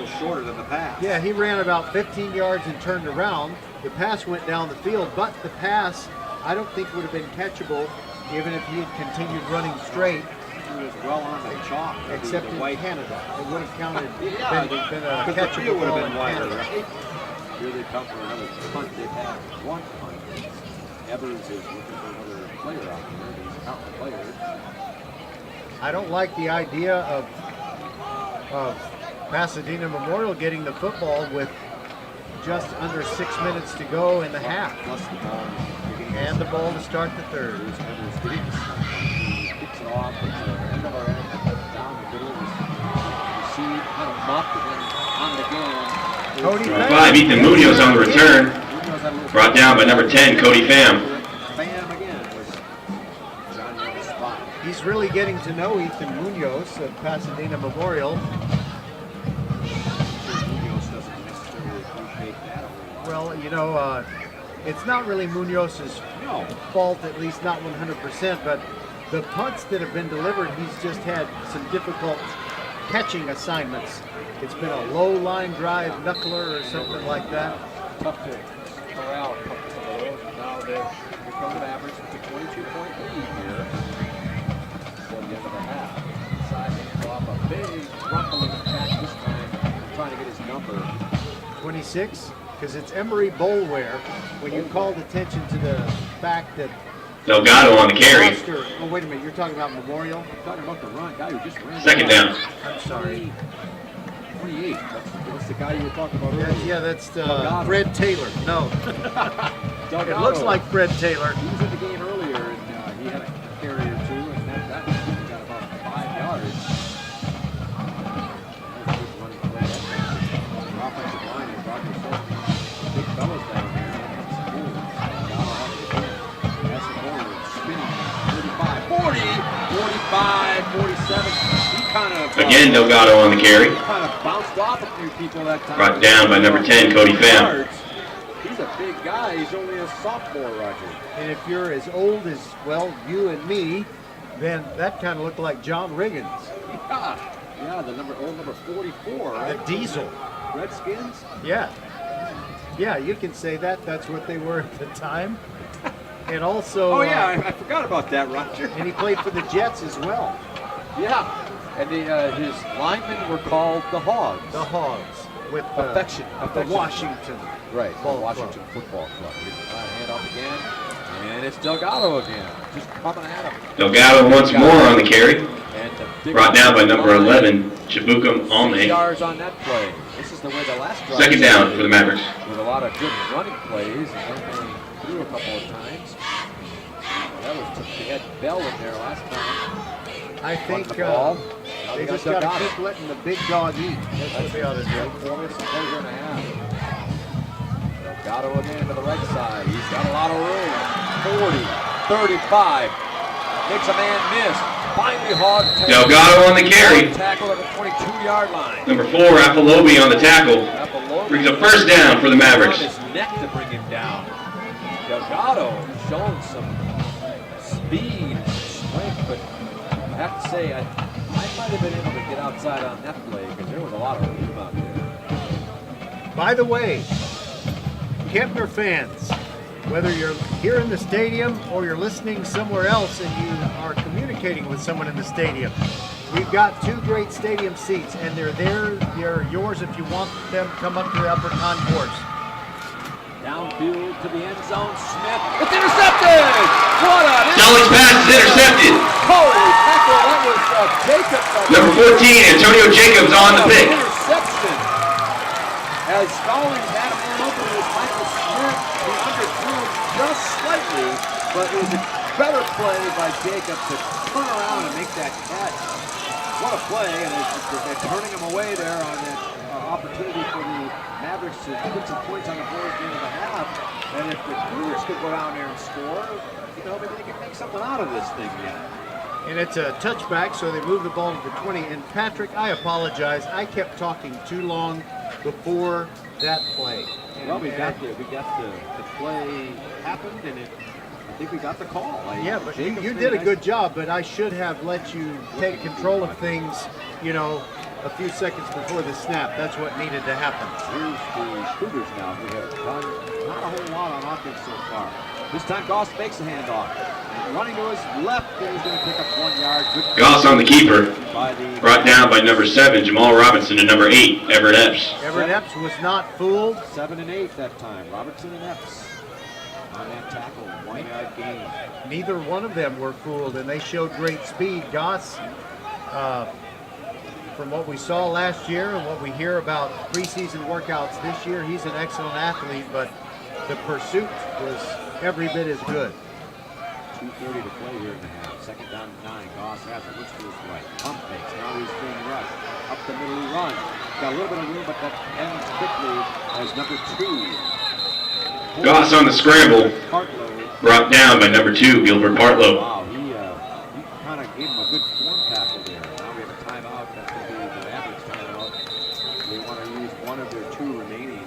Try to get that ball back. Maybe get some points on the board here before the half. Take a short break, 25-3. Timeout. Mavericks lead. Pasadena Memorial. Second timeout of the first half. Archer Volkswagen showroom is open, and our team's excited to help you.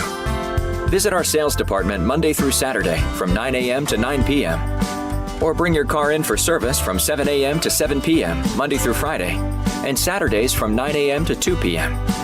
We're closed on Sundays to rest and recharge with our families, so we can serve you well through the week.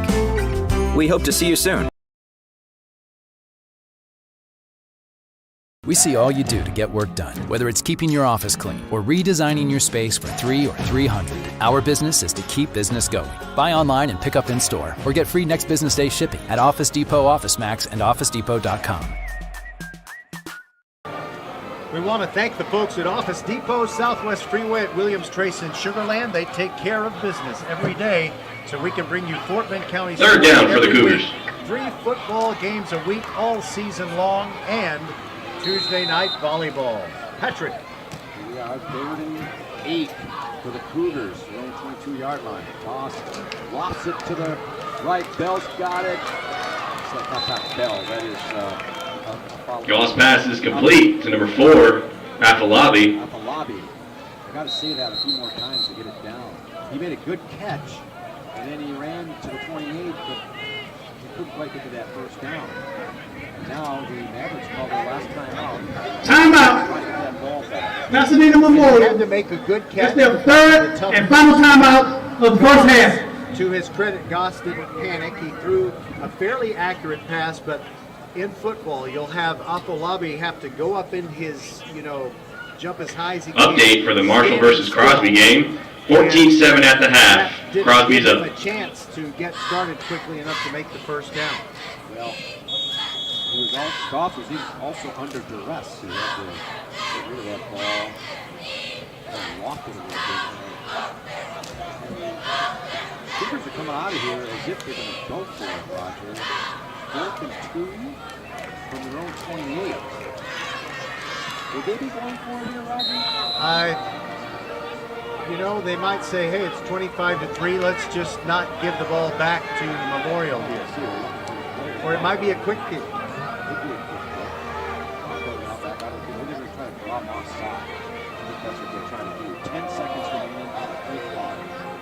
I don't think they're going to snap it. Pasadena coaches are telling the players to stay back. Now there's a guy in motion. This will be a penalty against the Cougars. And they were not going to ever run that play. They were trying to draw the Mavericks offside. False start. Number 77 of the offense. 5-yard penalty remains. 4th down. I guess it's worth a try. You can't lose anything really except 5 yards here. Now Evers will be ready to come on to punt the ball. And his Cougars are trying to... Number 16, Corbin Evans in to punt for the Cougars. For the Left with good field position in the 57 to play here in the half. Up by 22. Here's the snap. Evers has got it. Gets it off. Another end. Even at the 40, a fair catch. Fair catch called for at the 40-yard line. Received by number 5, Ethan Munoz. Brings a first down for the Mavericks.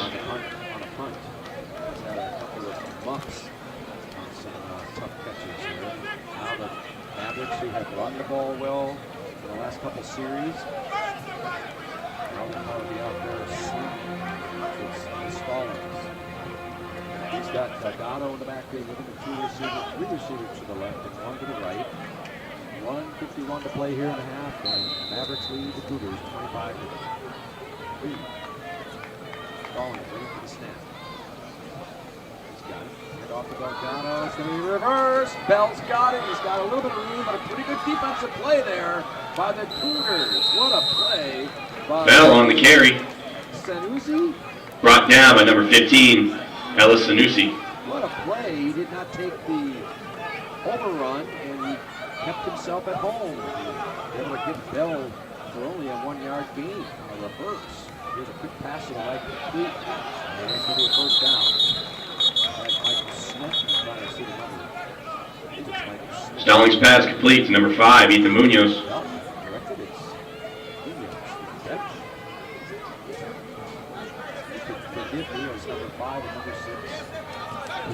Fairly similar from about 100 yards away. And Lakers substitution on the defense. Their penalties decline. Result of the play, first down. You heard it, a penalty against the Cougars. Now the Cougars have called timeout. And we have 1:21 to play here in the half. It's 25-3. And timeout. Yeah, let's take one with them. We'll be back, and 1:21 remains. See if the Cougars can keep Memorial off the board.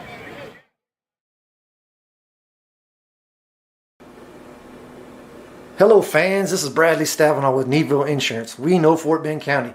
I'm a 4th generation resident of Fort Bend. I'm your local, hometown, trusted agent. With over 30 carriers and 9 auto insurance carriers, we shop the insurance for you. We know insurance is hard. We know it's complicated. We make it easy for you. We have Spanish speakers here available for you. Call us at 979-793-7411 or needvilleinsurance.com. Once again, call us 979-793-7411. Halftime is coming, and we'll visit with Greg Tepper of Dave Campbell's Texas Football and the High School Scoreboard Live show. And also Andy Pettit, what a guy. First and 10 for the Mavericks. And Patrick Kinnick, what a guy. Yeah. Go ahead. First and 10. Mavericks, 1:21 to play here in the half. Stallings, snap, got it. Delgado in the backfield. Right back, dropped it. Looking to his right. Rolling it downfield with a triple puff. Stallings pass intended for number 5, Ethan Munoz. Munoz was the closest Maverick there, and there were 3 defenders in the area for the Cougars. Number 22, Tylee Thomas.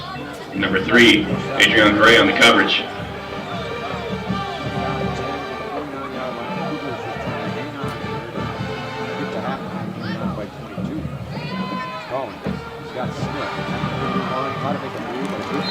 Stallings pass complete to number 6, Michael Smith.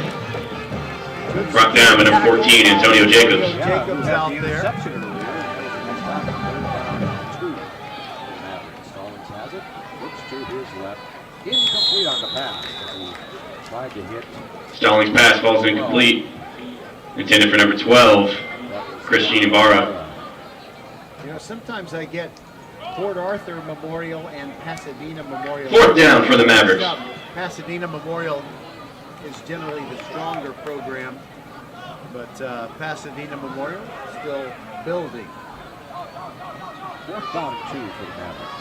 50 seconds to play here now. Two receivers right and to the left. Stallings has it. Looks to his right. Complete. Smith makes the move. 35, 30. Down the sidelines we go to the 23-yard line. And he's tackled. Stallings pass complete to number 6, Michael Smith. That's good for Mavericks first down. Nice first down. He made the catch, then he made a move and ran for about another 12 yards. 39 seconds to play in the half. Delgado has it to the right side, 20, almost to the 15. He's a load. Delgado on the carry. Boy, he's going to be something the next couple of years. Guys. Brought down by number 60, Steve Hernandez. Now they're going to down it. They're going to clock it. Second down, 2. Now it's going to be third down, 2. Close to 3 yards to go. 22 seconds to play here in half. Pasadena trying to add to their lead. They turned back the last time they had the ball and off that interception from Jacobs. Now it's third and about 2, I guess. A long 2. Stallings makes a handoff now. Another whistle. Flag on the play. Motion penalty against the Mavericks. Roger, we've had a lot of penalties this year tonight. And a lot of them have been motions and offsides. Yep. False start. Number 4 of the offense.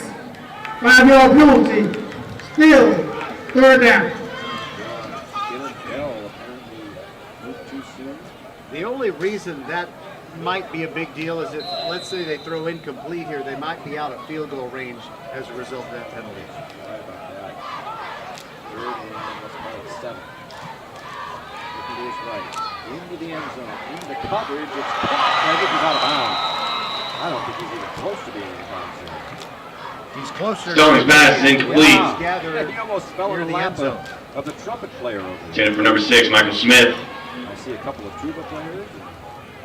They're all there. Brings up 4th down. Bands are getting themselves ready for their halftime performances. That's going to come in 14 seconds.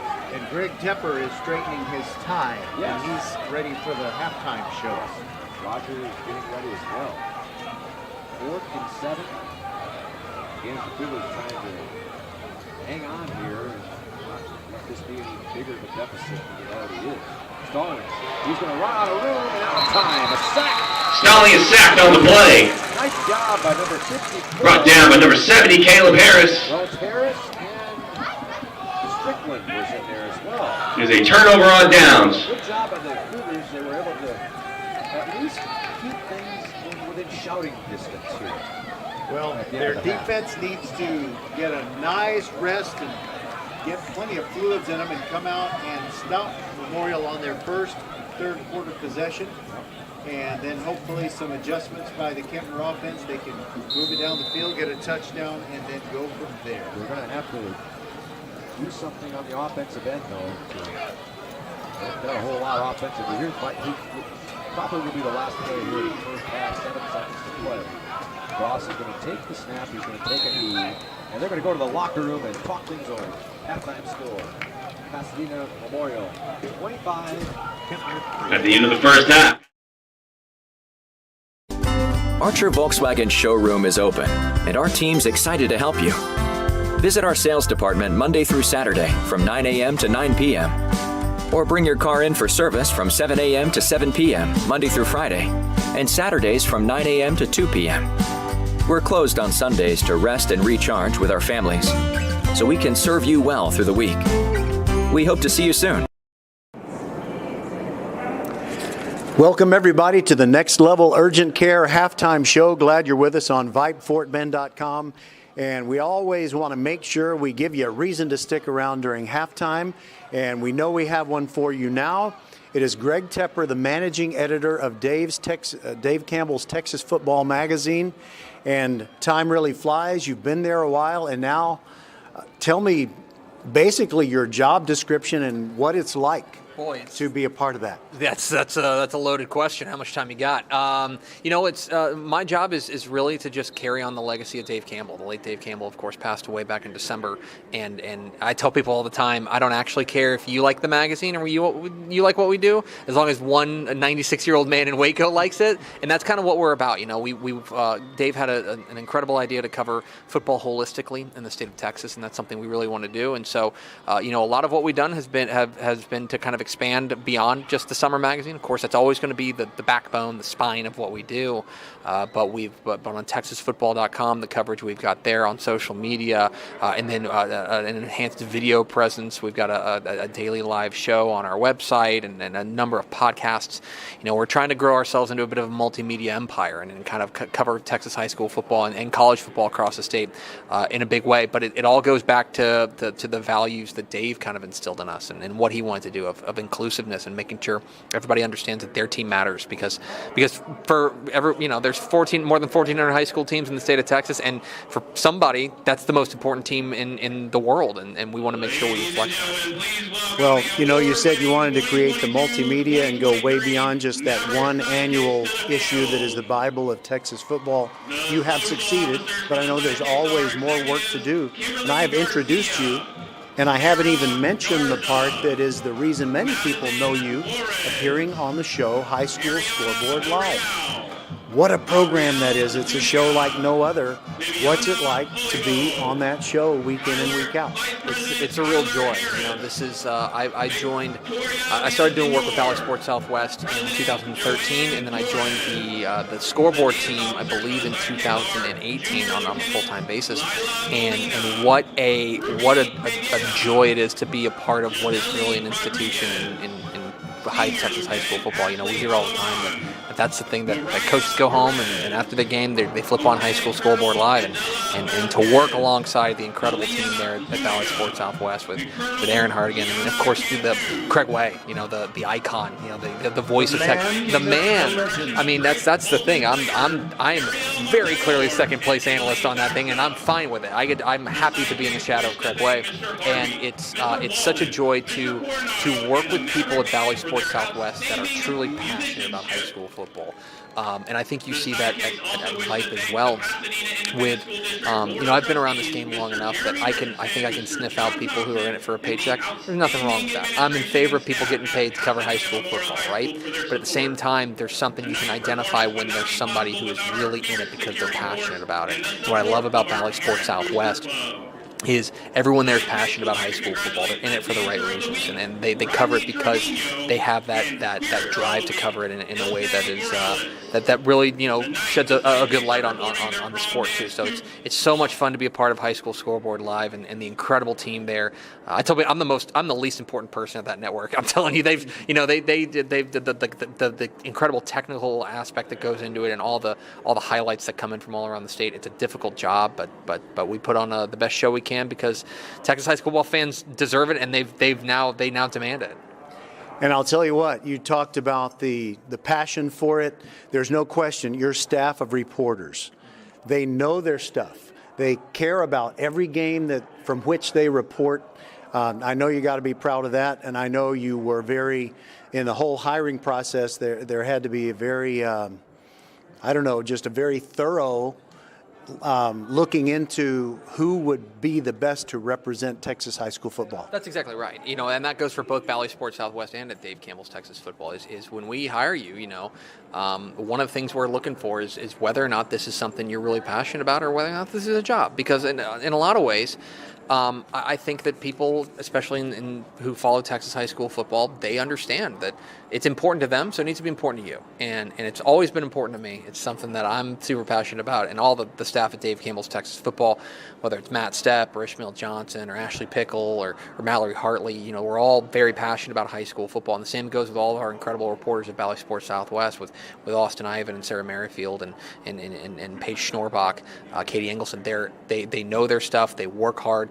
They are constantly texting me and asking me, hey, tell me a little bit about this team, because they want to do the best job representing that game that they're at. And it's a marvel to see. It's a big machine, but it all kind of goes towards what is putting Texas high school football in the spotlight. We're going to come back and just ask Greg Tepper a couple more questions about how that passion manifests itself when you are one of the authorities about Texas high school football. It means so much to so many people. This is the Next Level Urgent Care halftime show. We'll be right back. Next Level Urgent Care supports Fort Bend County sports and supports you whenever you're hurting. Next Level is here for the community, open 7 days a week, 9 till 9, for you and your family at more than 30 Greater Houston locations, including Sugarland, Sienna, Greatwood, Longmeadow, and 4 in Katy. From ow to wow, Next Level Urgent Care has you covered. And if you're short on time, Next Level has an app to get you in line right away. Just text NLUC APP to 313131 for Next Level Urgent Care. Welcome back to the second part of our visit with Greg Tepper. He is the managing editor of Dave Campbell's Texas Football Magazine, and he also appears every week on High School Scoreboard Live. It's a show that I never miss it, although I must confess sometimes it's Saturday morning. I'll get in late, and I'll just have to watch it later. But you're a young man. Did you watch Seinfeld when it was in its heyday? I caught it occasionally. It was I'm not as young as I'd like to be, but yeah, I'm familiar with the program. Yeah. Okay, so they would often drop little, maybe 45 seconds from his comedy act into the show, where it'll have some kind of indirect thing to go with the plot line. And he was talking about detergent, and he said, they're still working on Tide. At the molecular level, they're just kind of figuring out how can we get more dirt out of the clothing and stuff like that. And basically the point that I'm making is, when I was young and all there was film, and high school football got some coverage, but there was nothing like a network to do 6 hours of coverage on a Friday night. Can you make the show better? I'm talking about the 2 or 3 hour show that is High School Scoreboard Live. What can you do to make it better? Yeah, I mean, the great thing about our job is that there's 1,400 Texas high school, more than 1,400 Texas high school football teams, and all of them have a story to tell. And the terrible thing about our job is that there's 1,400 Texas high school football teams, and they've all got a story to tell. And so, how can we go out there and tell those stories in a way that that puts them in the spotlight? One of the things that I think is really important is to remember that as seriously as we take Texas high school football, there's still kids, stuff like that, and so you want to make sure you're shining a light on the positive part of it, and that's something that I know we really strive to do. It's just a matter of getting out there and getting in more places, getting out to those small towns, getting out to the I think a lot of people know the big stories, the Galena Park North Shores, the Katie's, they know the Atascocitas, but what do we know about the up and coming program? So what do we know about a Tomball, right? What do we know about a program that is on the rise? Those are the types of stories that we can do a better job of telling, and so that's what we're always working on. There's no year at Dave Campbell's and there's no year at Bally that we go in with the same playbook. We always are evaluating what can we do better, how can we be more robust in our coverage, and bring it to people, because again, people demand it. Texas high school football is serious business in this state, and if you don't do it right, then you might as well not do it at all. So we're just trying to do it as best as we can. We're almost to the end of our visit with Greg Tepper, and near the end of the show on High School Scoreboard Live, he wads up one of the script pages, which he has written on one side, "Be kind," with an exclamation point. And by the way, Greg, I've always wanted to send you an extra large Sharpie with a 3/4 inch tip, so we could read "Be kind" even better. But you wad it up and throw it toward the camera. And I know that because of the passion for Texas high school football, you get a lot of unpleasant blowback. And they probably get personal because they don't think they've given the team they love, that you have not given that team their due. And can you just give me an anecdote or two about some of the things that people have said? And I know that we have children listening, so you won't put in one of the meaner things. It's part of the job. Part of the job is criticism, and especially hey, you guys are. I've been accused of sleeping on every team in the state. I'm not paying attention to them. I promise you, I am. And if you keep winning, the good thing is that what I love about Texas high school football is it sorts itself out. The playoffs are going to sort itself out, and at the end, you can call me a dummy if we got all the way to the end. But yeah, there's some name calling. There's some my Twitter mentions on a Friday night are particularly interesting, or Saturday morning, things like that. But I'll tell you who the most sensitive people are often, especially when the magazine comes out. I can't wait for this. Our Texas high school football coaches, and they're Texas high school football coaches that we rank really highly. I will not reveal his name publicly, but it is the head coach of the number 1 team in 5A Division 1 this year. I saw him recently, the first time I'd seen him since the magazine came out. Just a second, did they lose in the state semifinals? No, they didn't. They lost in the quarterfinals last year. So it's not Alito? No, it rhymes with I don't want to give it away. It rhymes with Jongview. And anyway, so I saw the head coach there. Let's just call him Jay King. And I saw him, and he had some words for me that he was not particularly pleased with being ranked number 1 because it puts a target on him. I almost never hear from coaches who are upset of us picking them last in their district because it's bulletin board material. Mm-hmm. What I hear about a lot is when coaches are like, what are you doing ranking us number 3? There's no way we should be top 3. We need to be 33, stuff like that. So it's a fun part of the job. And the good thing is, like I said, it all sorts itself out. I've learned not to take it too personally. There's certainly times where it gets personal, but it's water off a duck's back at this point. I've heard it enough. Well, thank you for everything you do. It really just enhances our enjoyment of the season, no doubt about it. And don't let it get you down when people are mean. I've grown thicker skin now, so bring it on. Don't bring it on. Do not. I mean, that's not a challenge. Please don't do that. But I appreciate it. All right. This has been the visit with Greg Tepper on our Next Level Urgent Care halftime show. We'll be right back. Hey, Becky, what about this beat for your next song? It's cool, but I'm into faster stuff lately. Like Xfinity that gives me beyond gig speeds. Got it. What about this then? It sounds powerful, just like Xfinity. Because its supersonic Wi-Fi has 3 times the bandwidth, you can connect hundreds of devices at once. That's what I call power. Unbeatable internet from Xfinity. Made to do anything so you can do anything. Get the Xfinity Supersonic Bundle with unlimited gig speed internet, Wi-Fi equipment included, and a free 4K streaming box. All for $50 a month with a 2-year internet rate guarantee and no annual contract when you add Xfinity Mobile with unlimited data at regular rates. Go to Xfinity.com/gig, call 1-800-XFINITY, or visit a store today. Limited time offer. Restrictions apply. Requires paperless billing and autopay. New Gigabit Extra internet customers only. Taxes and fees extra and subject to change. Xfinity Mobile requires post-pay Xfinity internet. Reduced speeds after 20 gigabytes wireless usage. After 24 months, regular rates apply. Requires compatible Xfinity gateway. Welcome back, everybody, to the Next Level Urgent Care halftime show.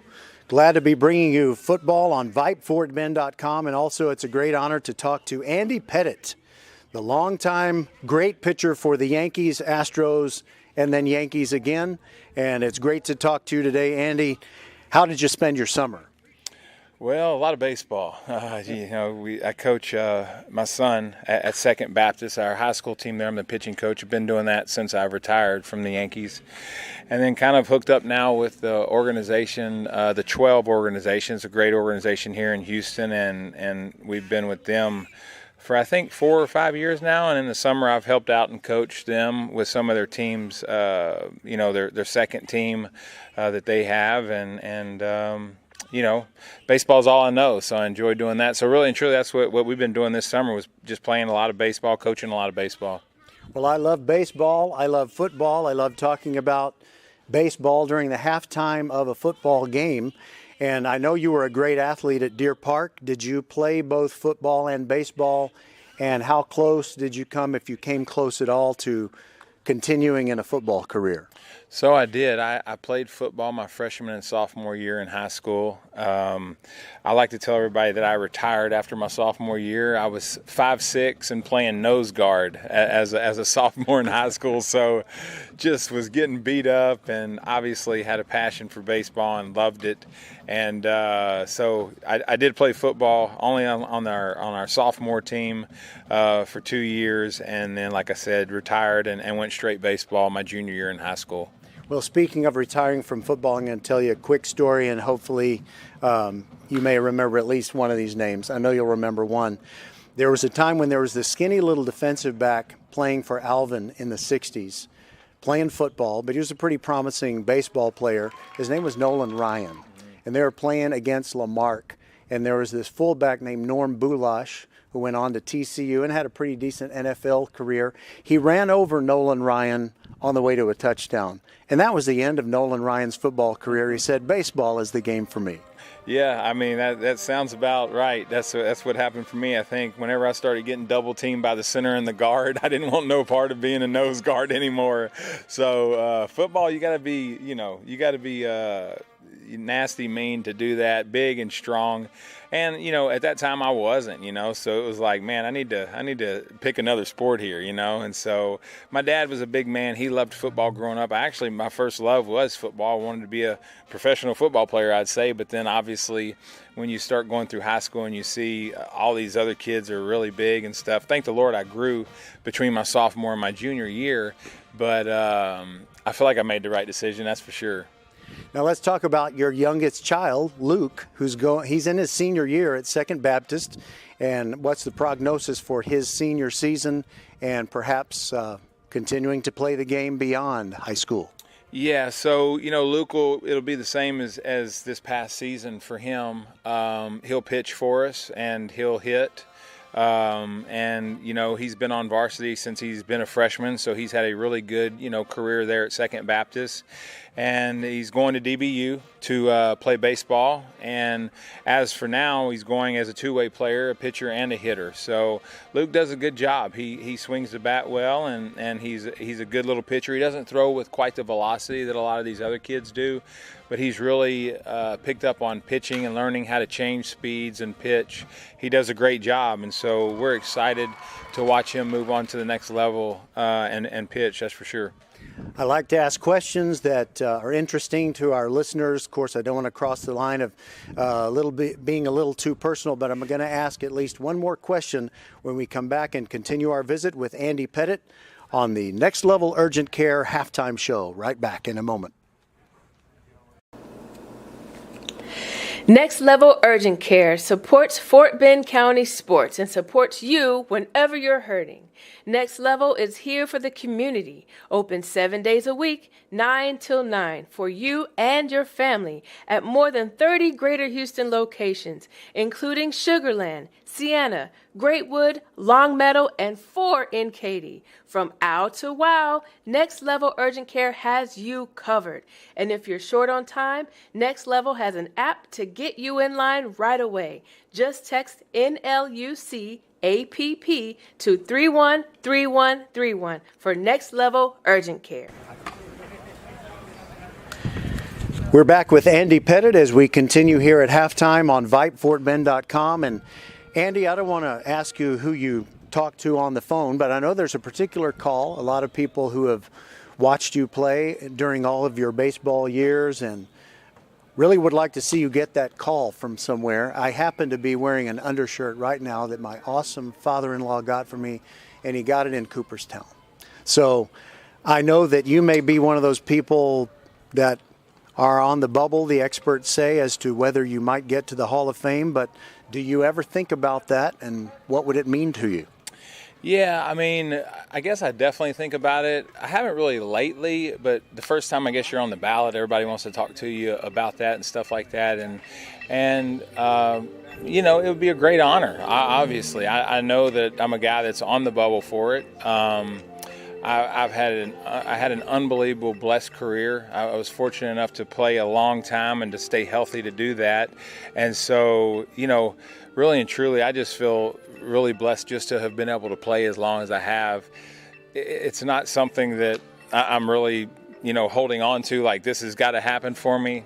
Look, I've loved the game. I worked as hard as I could to try to be the best I could. I have been unbelievably blessed. I had a chance to win 5 World Series and went to 8 World Series. And so you couldn't ask for much more than that. Loved my teams that I had, my teammates that I played with. And, my life is complete as far as my career goes. There's no things that are coming along that need to come along to make me feel like that, that would really just top it off. Obviously that'd be a great honor. A lot of great players that I've played with are in the Hall of Fame and stuff like that, but nothing that I'm expecting, that's for sure. Well, I never really got to talk to you until today, but I would expect that to be your answer as someone who has counted his blessings and knows how good you have it, even if that never happens. But having said that, you don't really hold major league records, but you hold several Yankee records, and mainly they're the ones that are about perseverance, such as starts, and I guess how long you pitched in most of the postseason games in which you appeared.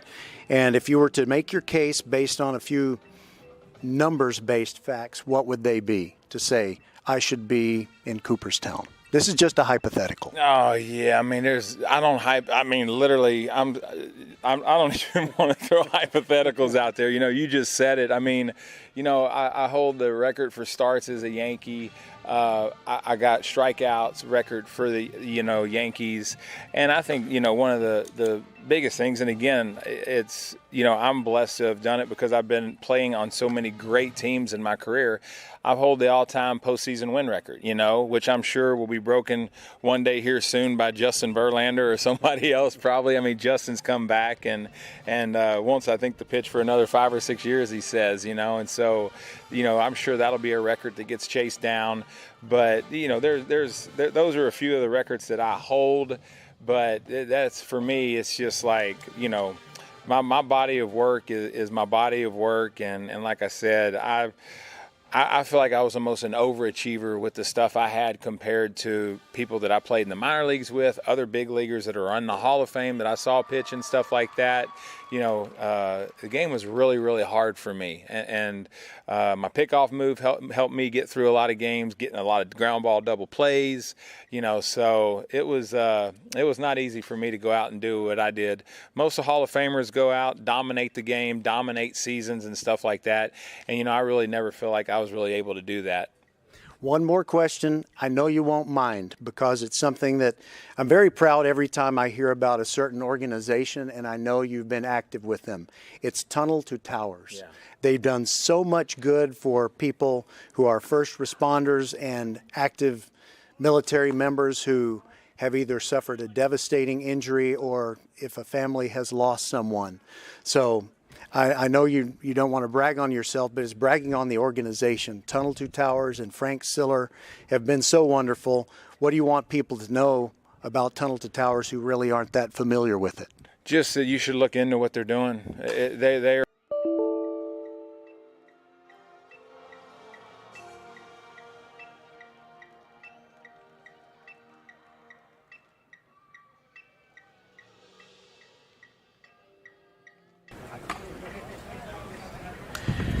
We're back with Andy Pettit as we continue here at halftime on VypeFortBend.com. And Andy, I don't want to ask you who you talked to on the phone, but I know there's a particular call. A lot of people who have watched you play during all of your baseball years and really would like to see you get that call from somewhere. I happen to be wearing an undershirt right now that my awesome father-in-law got for me, and he got it in Cooperstown.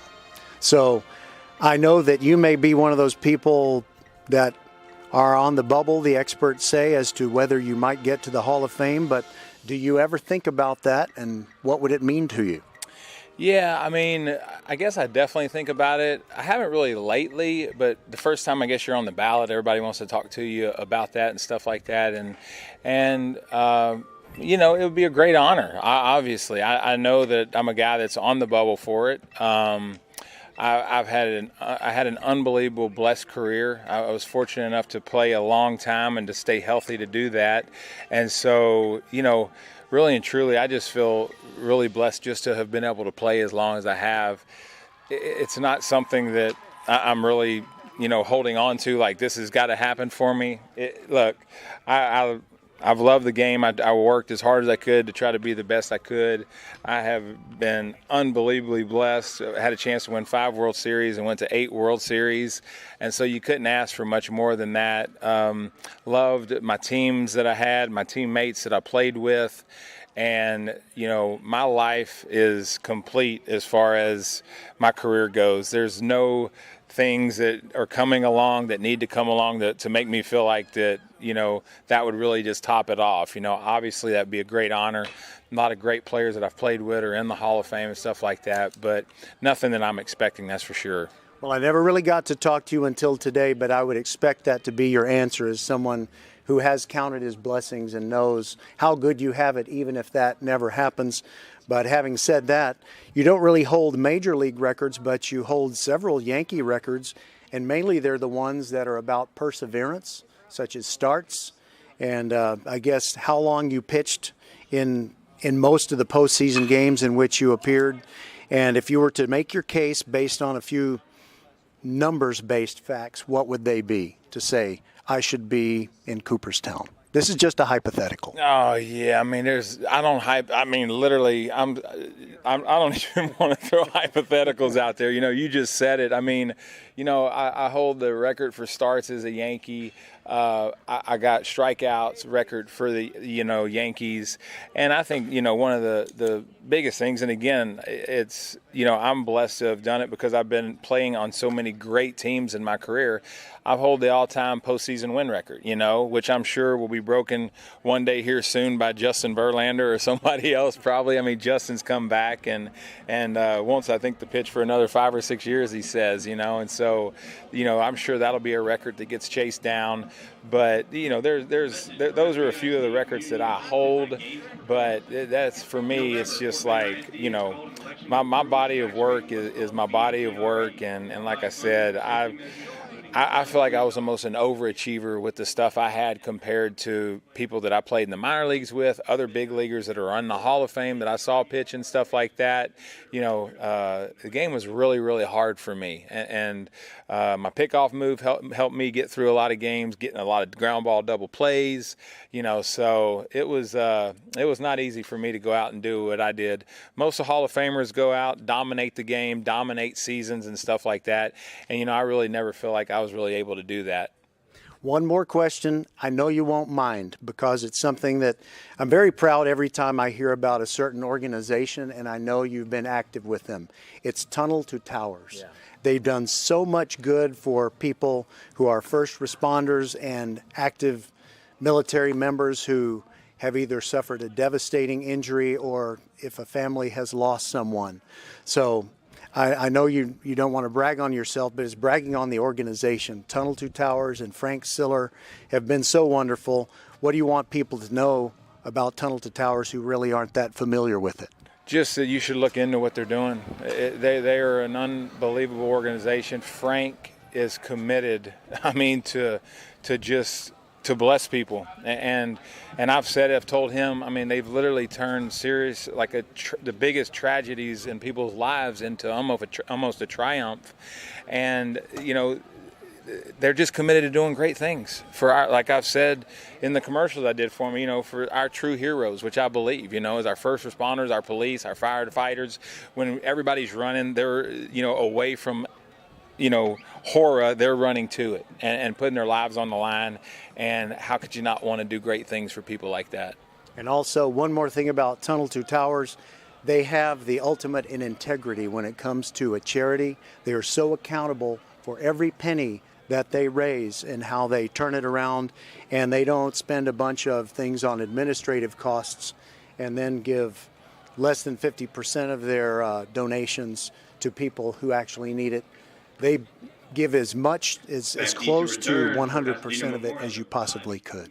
They're unbelievable. Like I said, Frank and the whole organization are committed to just getting it done. And when you talk to them, you ask them, how in the world are y'all doing this? He's like, we'll figure it out. It's like, however, we're going to figure out one way or the other, we're going to figure out how to build these homes, how to pay for these homes, how to take care of these people.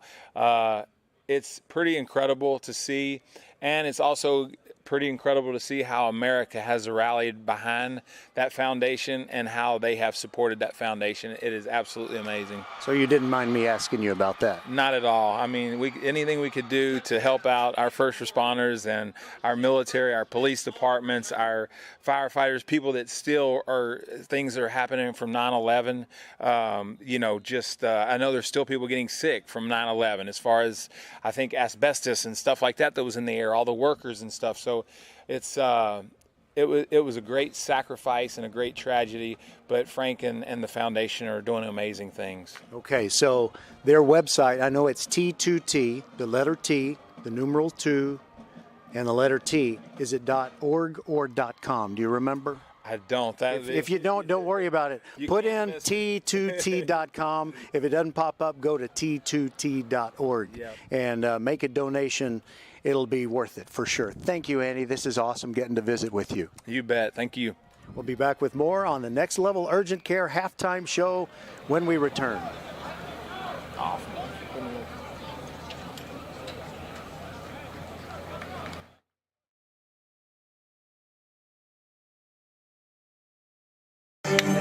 Andy Pettitte is one of America's greatest pitchers that has played for the New York Yankees. He has never forgotten what happened on September 11th. To this day, he continues to support those who sacrifice so much for our country. When a great tragedy comes along like that, how when you really pull together and you love others and you care for others, there can be some good. Remember, after September 11th, that's where I lost my little brother. Ran through the Brooklyn Battery Tunnel to save other people, but while doing so, gave up his life. The grief I know that you and your family had to go through, but what you've turned that tragedy into really a triumph, to tell you the truth. You guys have made it your life journey now, life work, to take care of people, the same people like your brother, the true heroes, as far as I'm concerned, in our society.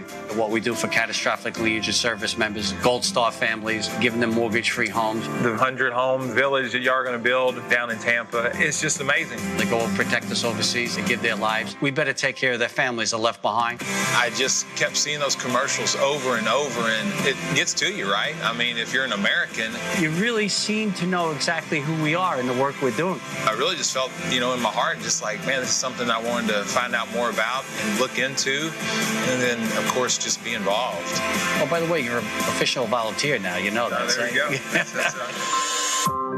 We ask most Americans to do $11 a month. I think most people can make that commitment. The Bible tells us that when we restore others, that ourselves will be restored. When I played for the Yankees, I loved doing stuff with military foundations. How could you not want to team up and join in on what you and the foundation are trying to do? Join me in supporting our nation's heroes and their families. It only takes $11 a month. Go to T2T.org. Okay, well, we thank Andy Pettitte for sticking around for our halftime visit. But because that ran a little bit long, we missed the opening kickoffs to start the third quarter, and it's not good news for Kempner. Patrick Michael Smith of Pasadena Memorial ran the kick all the way back for a touchdown. The extra point was missed. So we're now at 31-3, and all that thought about what Kempner needed to do to get back in the game. I just don't know if it's going to happen. They've got to make a huge comeback. Is Frank Reich playing quarterback for Kempner tonight? I hope.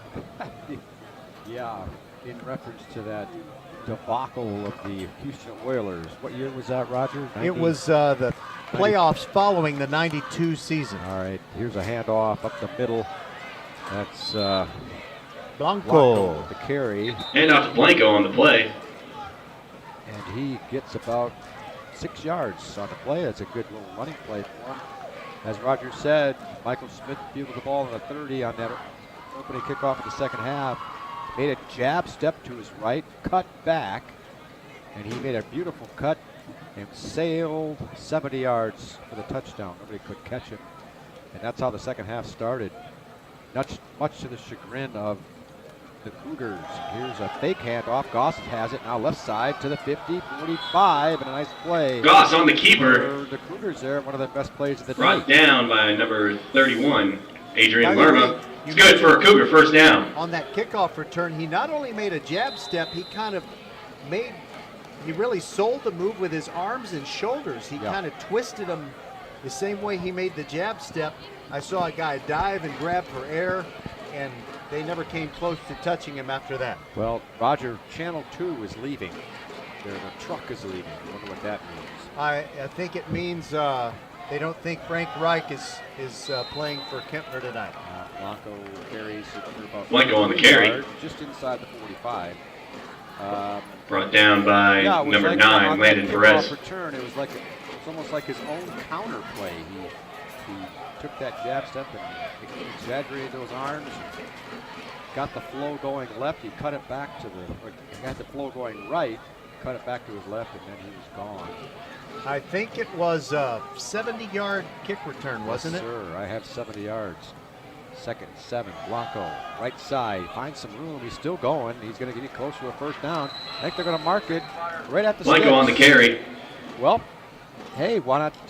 Brought down by a host of Mavericks on the play. Good enough for a first down. Game's never over, but it could be a tall order for the Cougars.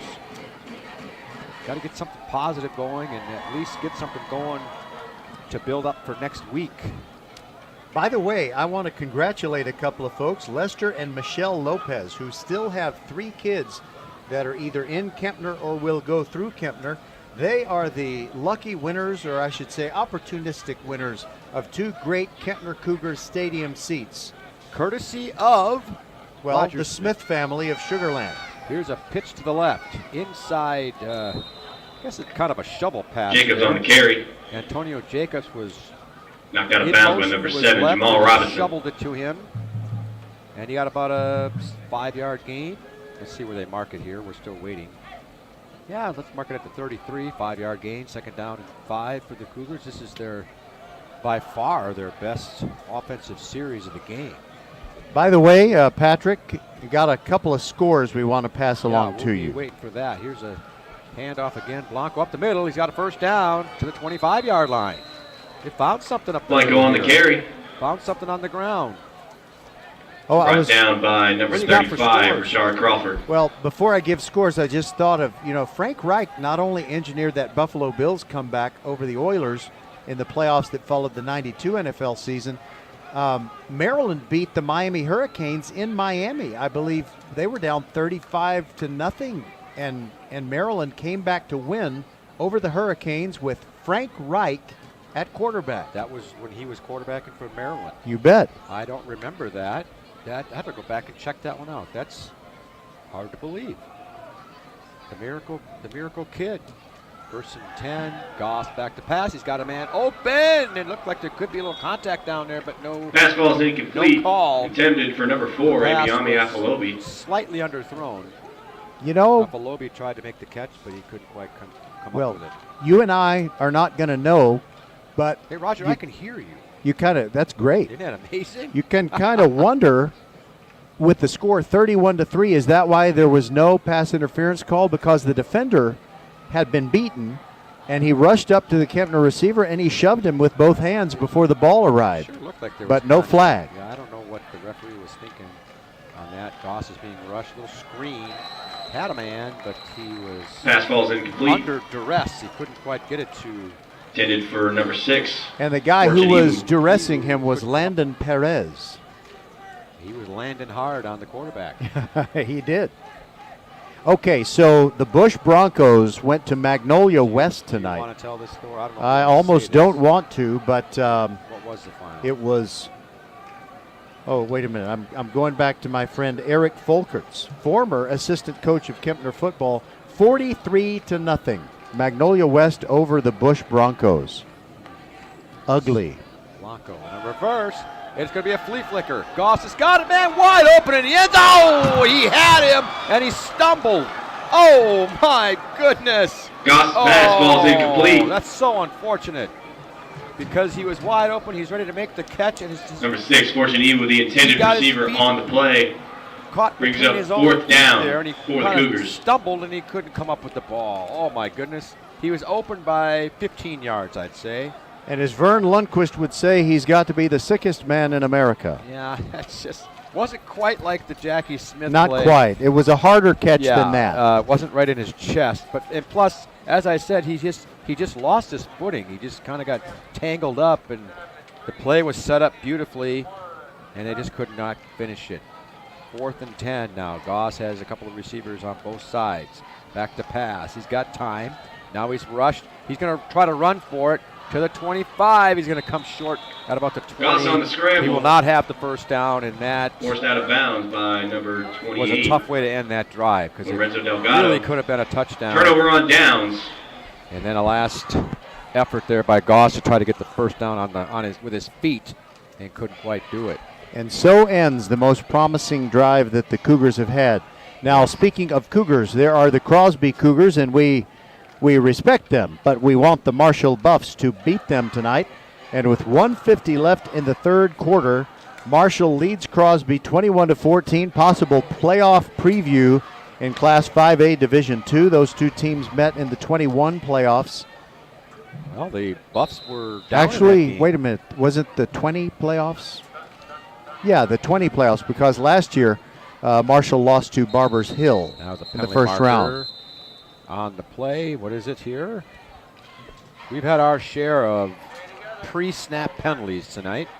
And by the way, the Marshall-Crosby game is the Vype Thursday night showdown. So sometimes we have to make decisions about what game to do, and frankly, if there's a game... Illegal participation on the defense, 12 men on the field. Okay, so if there's a game that's on TV, especially if it's our Vype team with Todd Freed doing the announcing along with Matt Malatesta, we don't really want to compete against that. So that's why we didn't go to Crosby tonight. Good explanation on that one. Here's Stallings now. Hands it off. There he is. Delgado up the middle. 35-40. He almost broke it all the way. Carry. He's got Brought down by probably number 10, Cody Pham. 75 yards on the night. He came in the second quarter and just chewed up some yardage. He and Jalen Bell have really run well. But I'm really impressed with Delgado. Spinning again now. He's got about 2 yards. But you know what? Delgado once again on the carry. A running back is... Could you safely say a running back is as good as its line? Could you safely say that or not?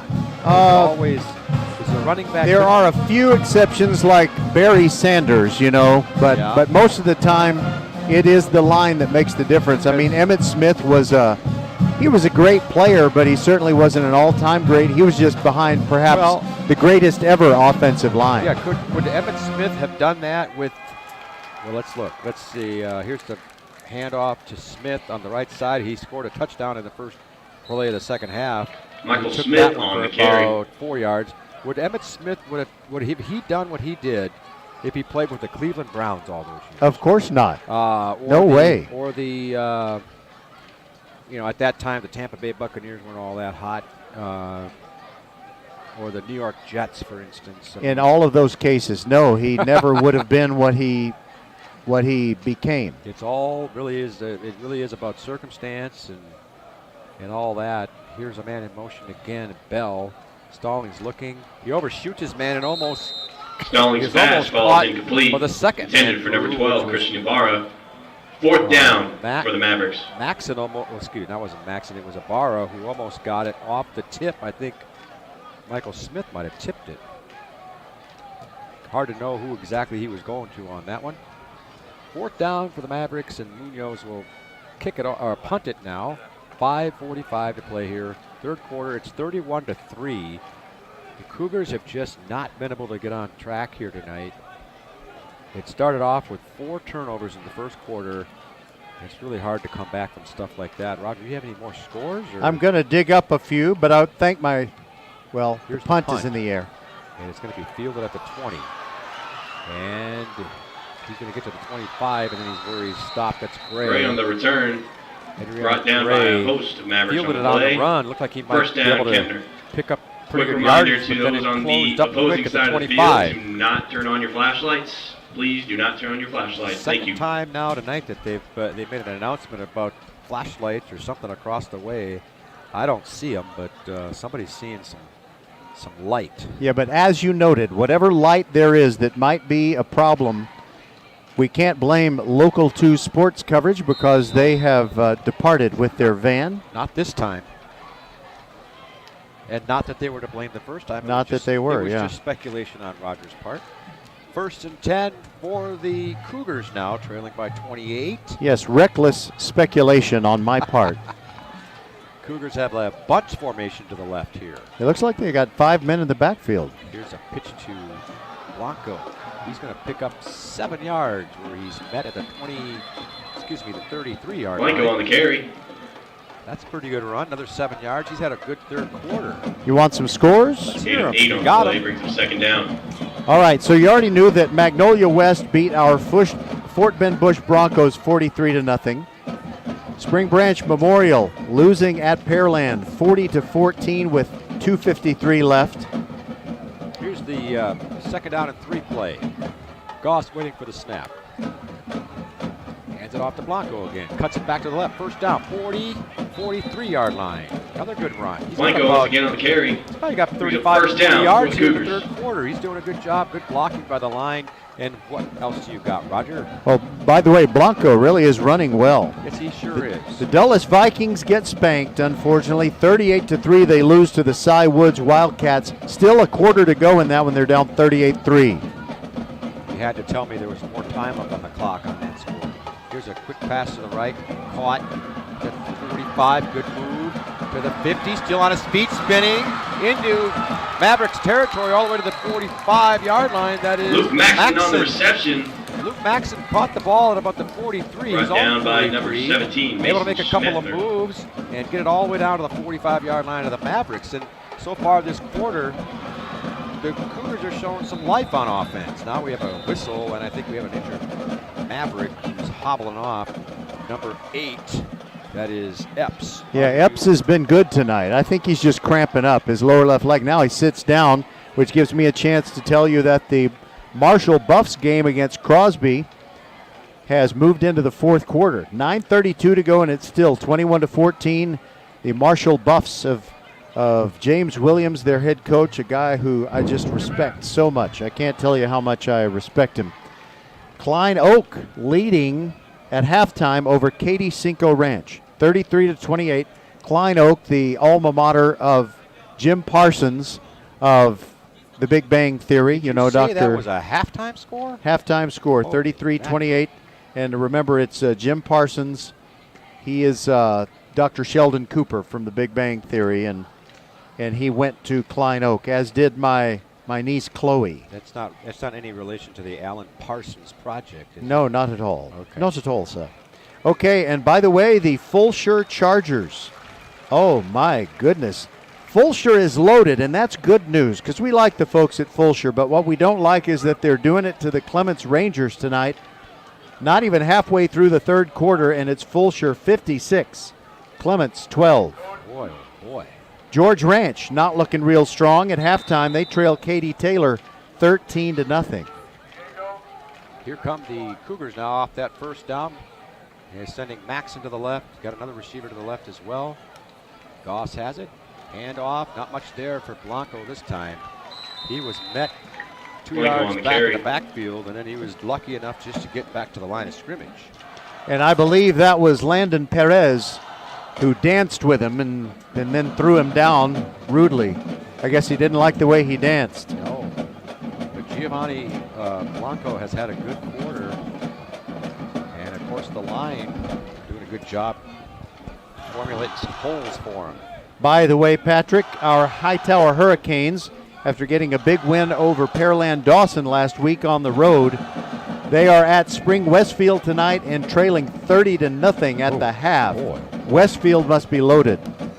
Here's the snap to Goss, looking downfield. Now he's being rushed. He's scrambling now. He's got the 45, and he's not going to go much further. Looked like if he'd have kept running, he might have gotten more. Goss on the scramble. Looked like he wanted to cut it back. He ended up with a 1-yard gain. And are there more scores? No, that's pretty much it. Now, was Westfield pretty tough last year? Or I'm thinking. Oh yeah, else. Did we see them in the playoffs? We saw somebody, we didn't see Westfield in the playoffs because they're in Region 2 of Class 6A. Or did we see him play somebody? We saw him play Hightower early in the season last year. It was. Yeah, okay.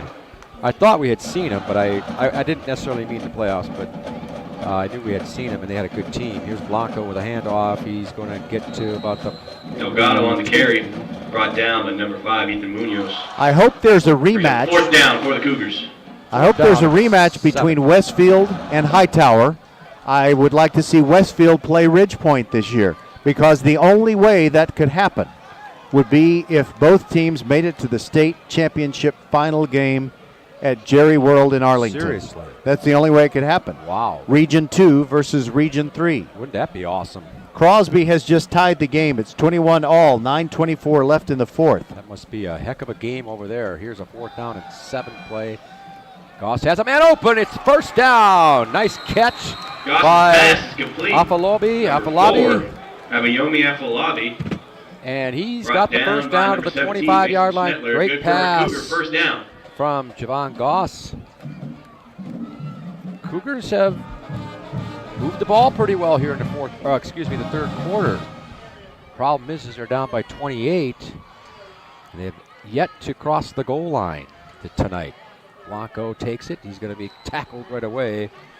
Tackled there by Partlow for the Mavericks. Clock continues to run with 1:20 to play, third quarter. Boy, it's no wind at all. Those flags are hanging on the poles right now.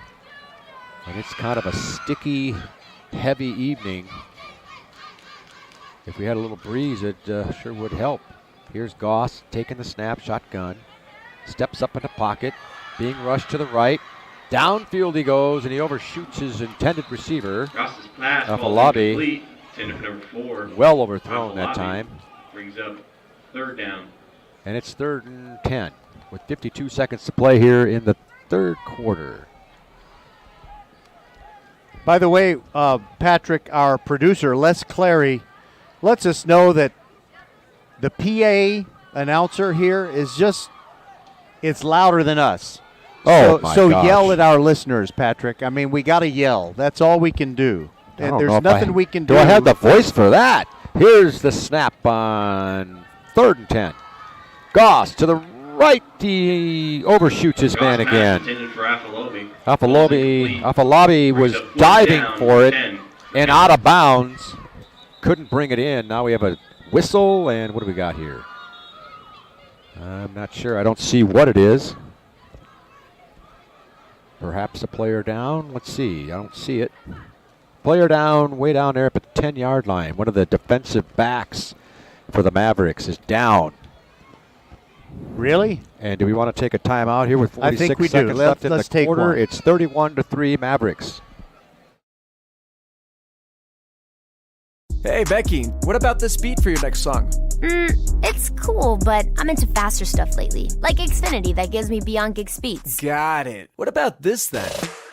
It sounds powerful, just like Xfinity. Because its supersonic Wi-Fi has 3 times the bandwidth, you can connect hundreds of devices at once. That's what I call power. Unbeatable internet from Xfinity. Made to do anything so you can do anything. Get the Xfinity Supersonic Bundle with unlimited gig speed internet, Wi-Fi equipment included, and a free 4K streaming box. All for $50 a month with a 2-year internet rate guarantee and no annual contract when you add Xfinity Mobile with unlimited data at regular rates. Go to Xfinity.com/gig, call 1-800-XFINITY, or visit a store today. Limited time offer. Restrictions apply. Requires paperless billing and autopay. New Gigabit Extra internet customers only. Taxes and fees extra and subject to change. Xfinity Mobile requires post-pay Xfinity internet. Reduced speeds after 20 gigabytes wireless usage. After 24 months, regular rates apply. Requires compatible Xfinity Back gateway. at Mercer Stadium, where we just Touchdown, had Mavericks. a Goss pick pass intercepted by six. number 4, Jalen Bell. Jalen Bell stepped in front of the intended receiver, picked it off at about the 15-yard line, and ran 85 yards for the touchdown. And the Mavericks are blowing it wide open now. That was a 4th and 10 play. Goss was trying to go to Afalabi, and the pass was maybe just a second late. And Jalen Bell of the Mavericks stepped in front of it, picked it off, and he outraced Afalabi 85 yards down the left side for a touchdown. Bell is having a good month tonight. He sure is. Here's the extra point attempt. It's down, it's up, and it is no good wide left. Taking a timeout, 37-3 Mavericks lead.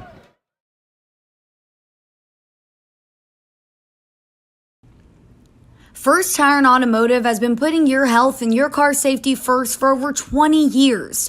First Tire and Automotive stands for family, integrity, reliability, service, and trust. That's why Fort Bend families know take your vehicle to First Tire and Automotive first and forever. Check out the website for service and savings at firsttireandauto.com. Make your appointment today. With 4 great locations, Eldridge, First Colony, Greatwood, and now in Cinco Ranch, there is one around the corner from you. All 4 stores now open on Saturday. firsttireandauto.com.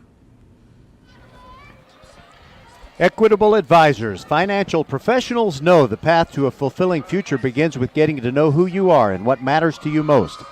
At Equitable Advisors, they work with people as individuals, and that's how they deliver on their mission, just like my friend Nick Arevalo, CFP. Talk to your local Equitable Advisor, financial professional, or visit nickarevalo.com. That's to return for the Cougars. NICKAREVALO.com. Together, you and my friend Nick can plan a future that reflects all of who you are. For Pasadena Memorial.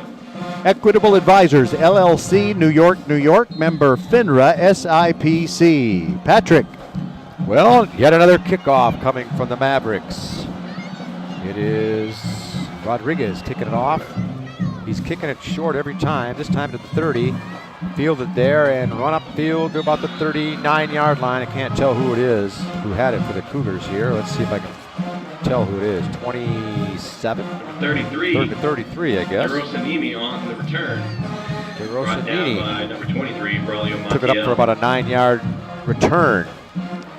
I was going to ask you a question, Roger. See if Go you ahead. can give me an answer to this. Hope I can hear it. Well, it's very difficult to lose a football game. Yes, it is. Thursday night football. What would be almost as difficult as losing the game on Thursday night? I feel like this is a riddle. It's not really a riddle. What is worse than losing the game Well, on Friday night? I said it's almost. I'm what, sorry. What is Thursday night? almost as bad as losing the game on Thursday night? I don't know. I'm not sure where you're going. Having to go to school the next day. Oh, yeah. You know, here's the handoff to Blanco. He finds room, and he's to the 45-yard line. Past the 45. That might be the last play of the third quarter. It's 37-3. The Mavericks of Pasadena Memorial lead over the Cougars. We'll take a short break here.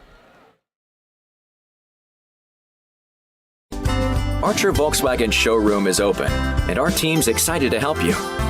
Visit our sales department Monday through Saturday from 9 a.m. to 9 p.m. Or bring your car in for service from 7 a.m. to 7 p.m. Monday through Friday, and Saturdays from 9 a.m. to 2 p.m. We're closed on Sundays to rest and recharge with our families, so we can serve you well through the week. We hope to see you soon. Hello fans, this is Bradley Stavanaugh with Needville Insurance. We know Fort Bend County. I'm a 4th generation resident of Fort Bend. I'm your local, hometown, trusted agent. With over 30 carriers and 9 auto insurance carriers, we shop the insurance for you.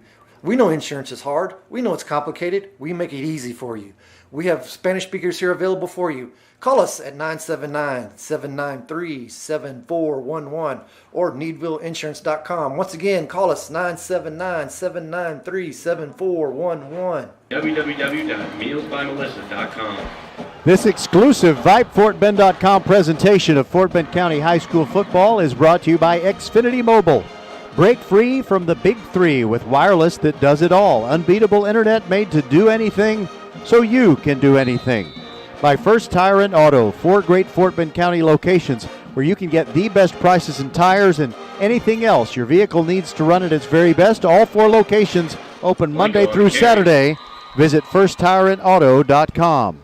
Short carry by Blanco to begin the fourth quarter, and we also need to tell you we're sponsored by Next Level Urgent Care.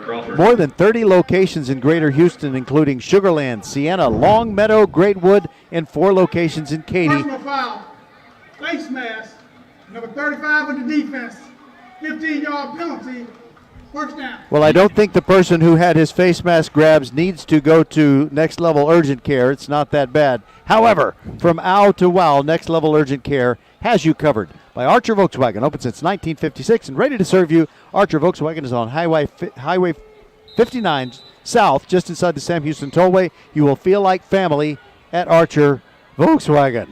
Man, Patrick. you almost had it there without any blemish. And then I went too fast. Yeah. Oh, man, that's a lot to put in there. Here's a handoff to Blanco again. He's been the workhorse here in the third quarter. He's had a pretty good third quarter running the ball. 2 yards on the carry. Down by number 23, Braulio Montiel. He just picked up 15 yards on that personal foul face mask call against the Mavericks. And they're at the 37-yard line of the Mavericks. They're still at 3 points. They'd like to put a touchdown on the board before the night's over. They've yet to cross the threshold. Goss has got his team to the line, and he's giving some last-second instructions to Blanco. Quick pitch to Blanco. Left side. He looked like he might have some room, but then quickly Blanco on the carry. Went down. Travion Ford came in and swiped his feet from underneath him, and let's give him 1 yard on the play. Third and 7. So we got Marshall and Crosby all tied up at 21 in the fourth quarter. Fulsher beats Clements. Very one-sided game. Westfield all over Hightower. And Magnolia West beats Bush. And Kempner not going to come back in this one. So it's just not a good night for Fort Bend ISD. Not really a good couple of weeks, really. They struggled against teams last week, too. Here's Goss passing to his right. Looking for Maxson, and then he overshot him. It's 4th down and 7 now with 10:10 to play in the fourth quarter. And if Pasadena Memorial gets the ball back, I would hope, Roger, they will run the ball. Tomorrow night, we've got Travis and Foster from right here at Mercer Stadium. Patrick and I will be with you at 6:40 with the Equitable Advisors Countdown to Kickoff show. I was wrong on that. Let's see, was it 4th down or is it? It's 4th and 7. They're going to punt. They're going to punt. Yeah, I am a little surprised there, but Corbin Evers into punt. I was wondering what was going on because I assumed they were going to go for it, but I guess they're going to work on the punt game here. Evers, unless they're going to fake it, and he's going to kick it. Oh boy, it's he is not going to put that in the scrapbook. That's a 3-yard punt. Oh boy. Oh. He was trying to pooch it down the right side, and then coming off his foot, off his the side of his foot, apparently. Isn't that a cute little girl just walking back and forth? She knows it's 37-3. Yeah. And I think she's ready to go home. Well, she looks like she might have school tomorrow, and she should probably get some sleep.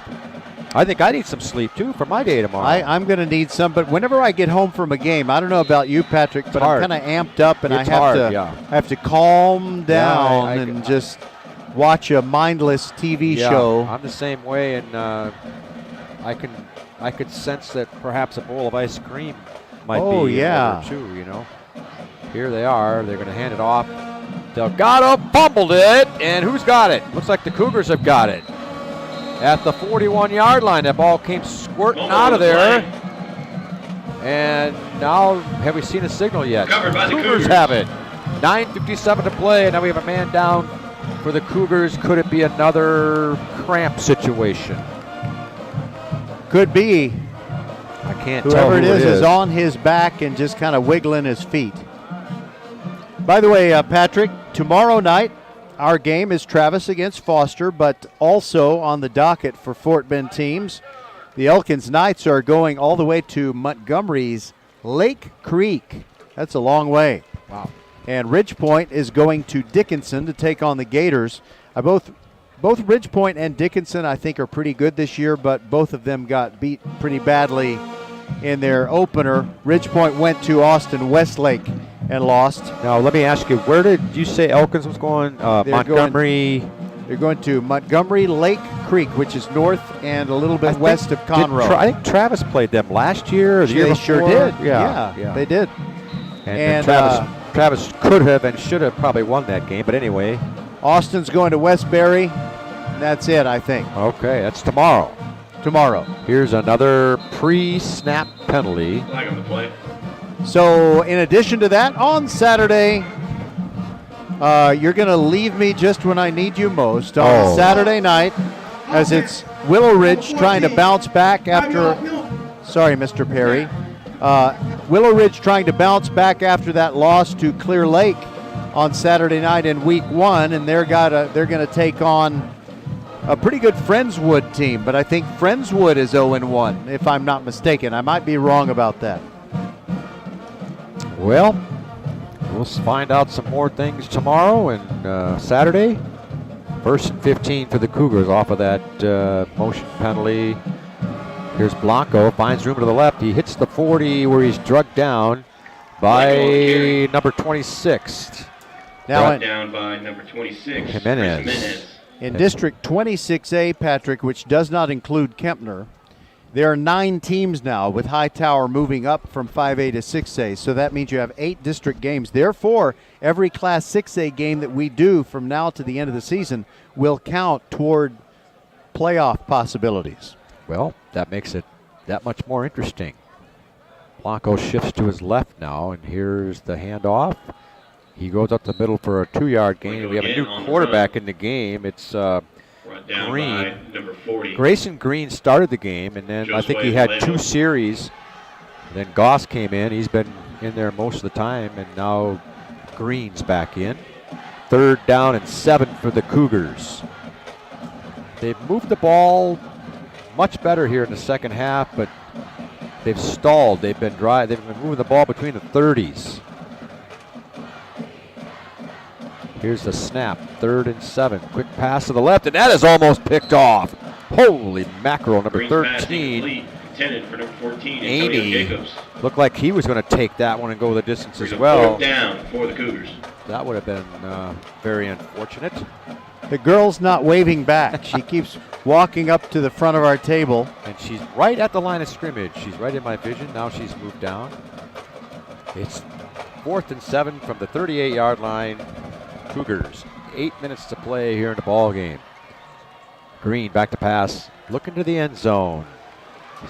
Jacobs looking for it, incomplete. Nice defensive play. Intended for Jacobs. That is Amy again on another good Pass defensive defended play. by number 13, Brandon Amy. I think he Turnover on down. undershot Brings a first down for the Mavericks. Jacobs a little bit there. If he'd have gotten out there a little bit further, he might have been able to connect there, but went to the end zone, or the end zone area, about the 5-yard line is where the ball was contested there. By the way, Patrick, I'm not one of those people to pretend the emperor has clothes on when he doesn't. Wow, appreciate that. I like to talk, tell it like it is. The bare facts, right? Yes, and so I'll say something after this play. All right, here we go. I believe it's still Stallings in the game, and he hands it off. Give it back to the guy who just fumbled. That's not a bad idea. That's Delgado, and he this time is going to pick up 1 yard. By a host of Cougars on the play. What do you got, Roger? We're here at Mercer Stadium, and Fort Bend teams, with a few exceptions where they rent other districts' stadiums, they're going to be playing home games in Mercer Stadium throughout the season. But the fact is, we don't have any other way that we can set up in Mercer Stadium. We can't get away from the loud PA speakers. There's no plug over on the other side. There's just, I'm going to think about it, but I just don't know what else we can do. Well, we're going to brainstorm a little bit. Maybe there's some possibility that we're not thinking about, but Delgado on the carry, very limited down by number 9, with the AJ possibilities. And next play, I believe it was Delgado again. Well, I don't know that they would let us go up on the roof of the new and improved field house of Mercer Stadium, but if we did that, the speakers would be down below us, and when the PA announcer talks, it wouldn't overwhelm what you and I are trying to say. Yeah, I'm just looking around. It's just really hard to see where you could go unless you went to the opposite side, which, then you're going to be looking into the sun and all that. But I wouldn't mind looking into the sun, but we need power, and there's just no place to plug in over there. Oh, I didn't know that. Here's a pass play. I'm a little surprised here. And Stallings is just gonna slide. I'm not sure if the play was if they miscommunicated or something. He might have was trying to hand it off, and instead of throwing it downfield, he just wanted to keep the clock running, and he slid down and for a loss of about 4 yards, which is no big deal for the Mavericks right now. They lead 37-3 over the Cougars of Kempner. Munoz is set to punt. And back for the Cougars looks like Jacobs, Antonio Jacobs. And Gray is also back there. Adrian Gray is deepest.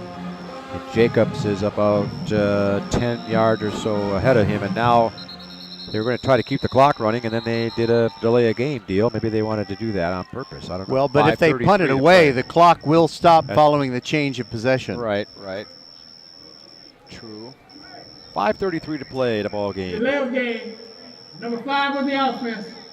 5-yard penalty. This game. This game rivals any game in terms of the amount of penalties.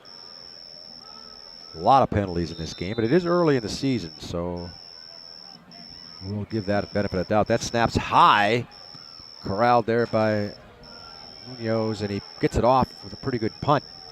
Lands around the 40, and it's going to roll closer to the 35. We'll call it the 36 is where it stops.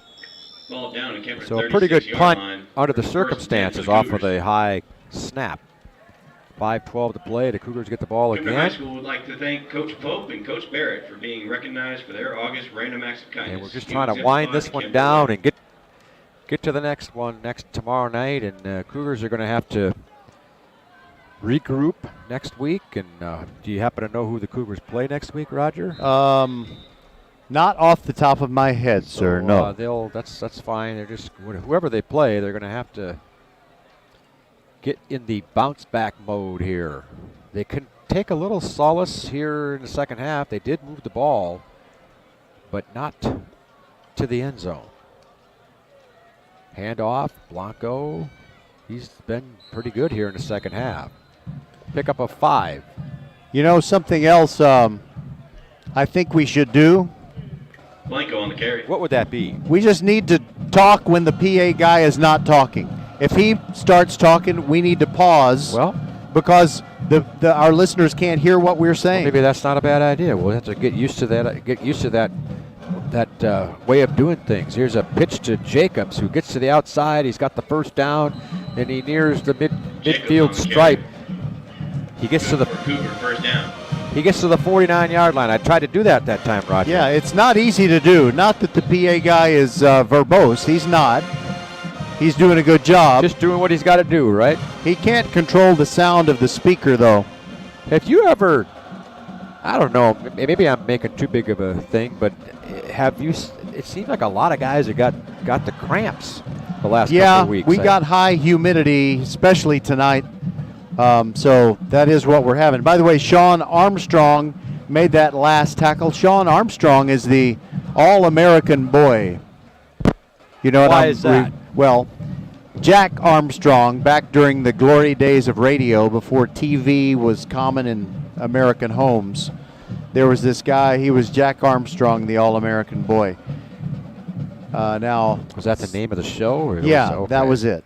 See, I'm not quite as old as you are, so. Oh, you would have to point that out. I don't really remember any of that stuff. So. All right, so the guy who had a cramp and now is on his feet, Noe Maldonado.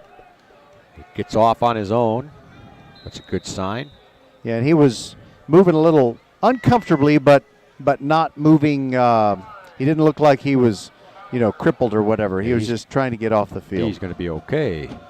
Man in motion. He's young. Yes. Unlike me. Off to Blanco. He's going to be wrapped up right at the line of scrimmage. Blanco on the carry. And a couple of Mavericks were in there on that tackle. Went down by number 26. Including Longoria. There goes Mr. Pike. He's the assistant principal. And he has gathered up the flags and the flag poles. Give him a yard gain on that last one. Here's a pass play. Jacobs got it. He's met early. He eludes that first tackler, and he gets to the 45 where he's knocked out of bounds. Green's pass. Let's see where they mark it. 14. That'll stop the clock with 3:51 to play in a ball game. The only thing in doubt right now is the final score. If the Cougars can get the ball in the end zone. And it's the 43-yard line is where they got a 3rd down and 3. 3rd down and 2, actually. Green is the quarterback for the Cougars. He takes the snap. He's back to pass. Looks at Jacobs to the left. Going downfield, and he overthrows his man. Green's pass falls incomplete. Overthrows the sideline as well. There was no chance to make that catch because it was about at least 5 yards out of bounds, I think, by the time it landed. By the way, prior to that play, I'm sure you heard the Pasadena Memorial Band playing that 4th down for the Cougars. Tomahawk Chop theme, and they sound pretty good. Sound like we were in Tallahassee or something. Yeah, I'm sure it's humid there, too. Oh, I'll bet it is. Well, it's 4th down and 2 for the Cougars. They will obviously go for it here.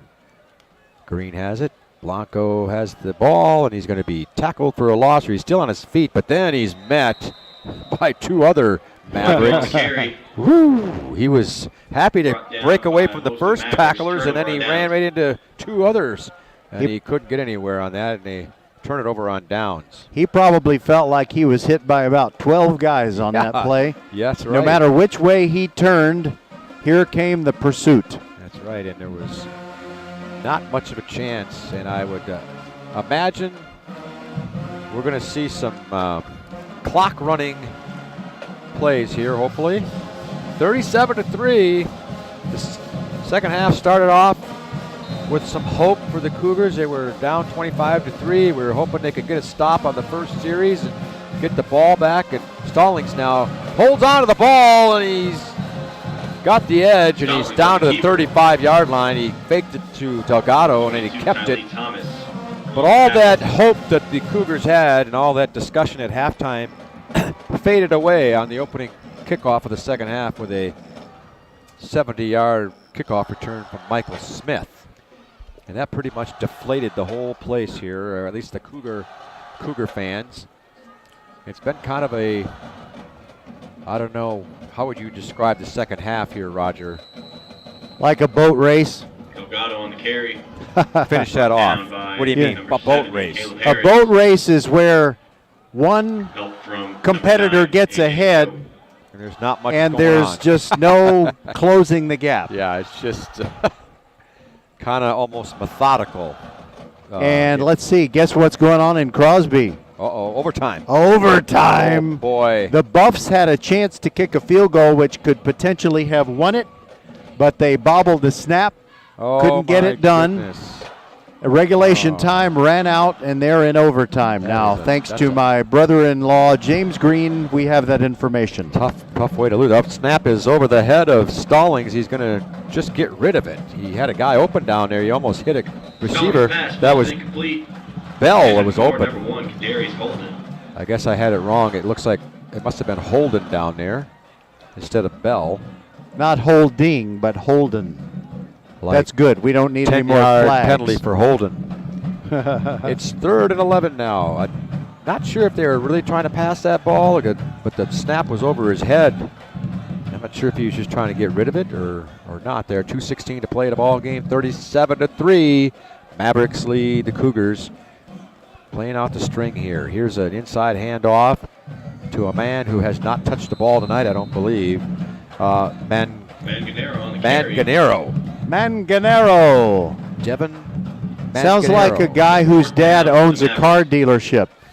See us at Manganero Chevrolet. And we got the deal for you. We're dealing. No, that's Randall Reed.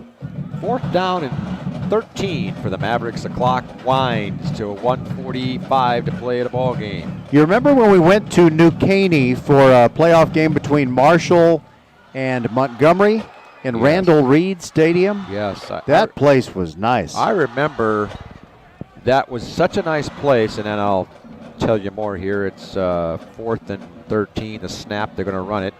They fake it to Delgado, and Stallings is still running. He's got the first down all the way down to the 14-yard line, and they're going to keep the ball and hopefully just down it here.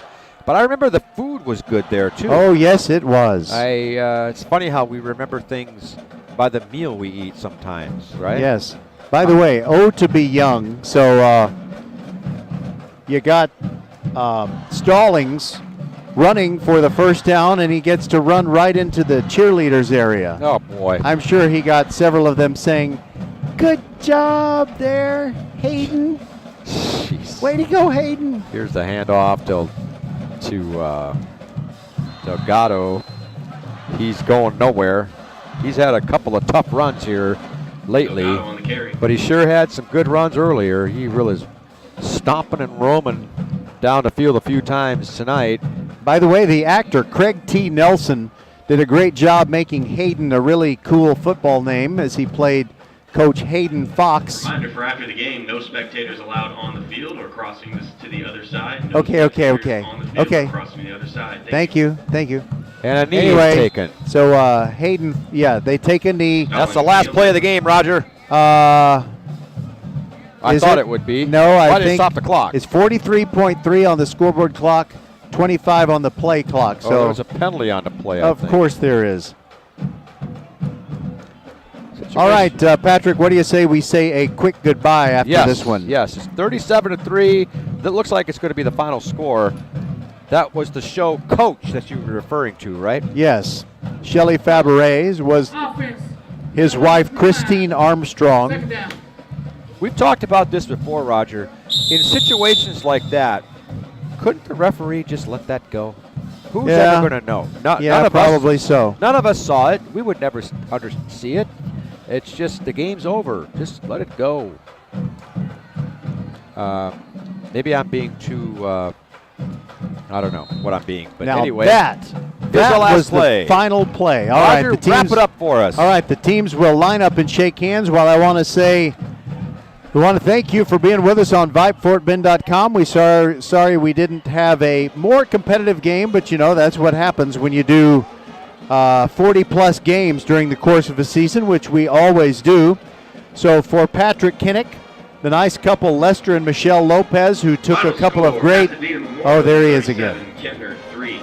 Okay, so for Lester and Michelle Lopez, the nice... High School would like to thank you for attending tonight's contest and wish you a safe trip home. Good night, everybody. Sportsmanship is always important. It should be practiced before, during, and after the game. Our students are very important, and with your help, we can all teach them the lesson of proper sportsmanship. All right. Thank you, and have a good night. So for Lester and Michelle Lopez, the very nice Kempner parents who took a couple of deluxe Kempner Cougar Stadium seats off my hands so they can enjoy them for years to come, I thank them.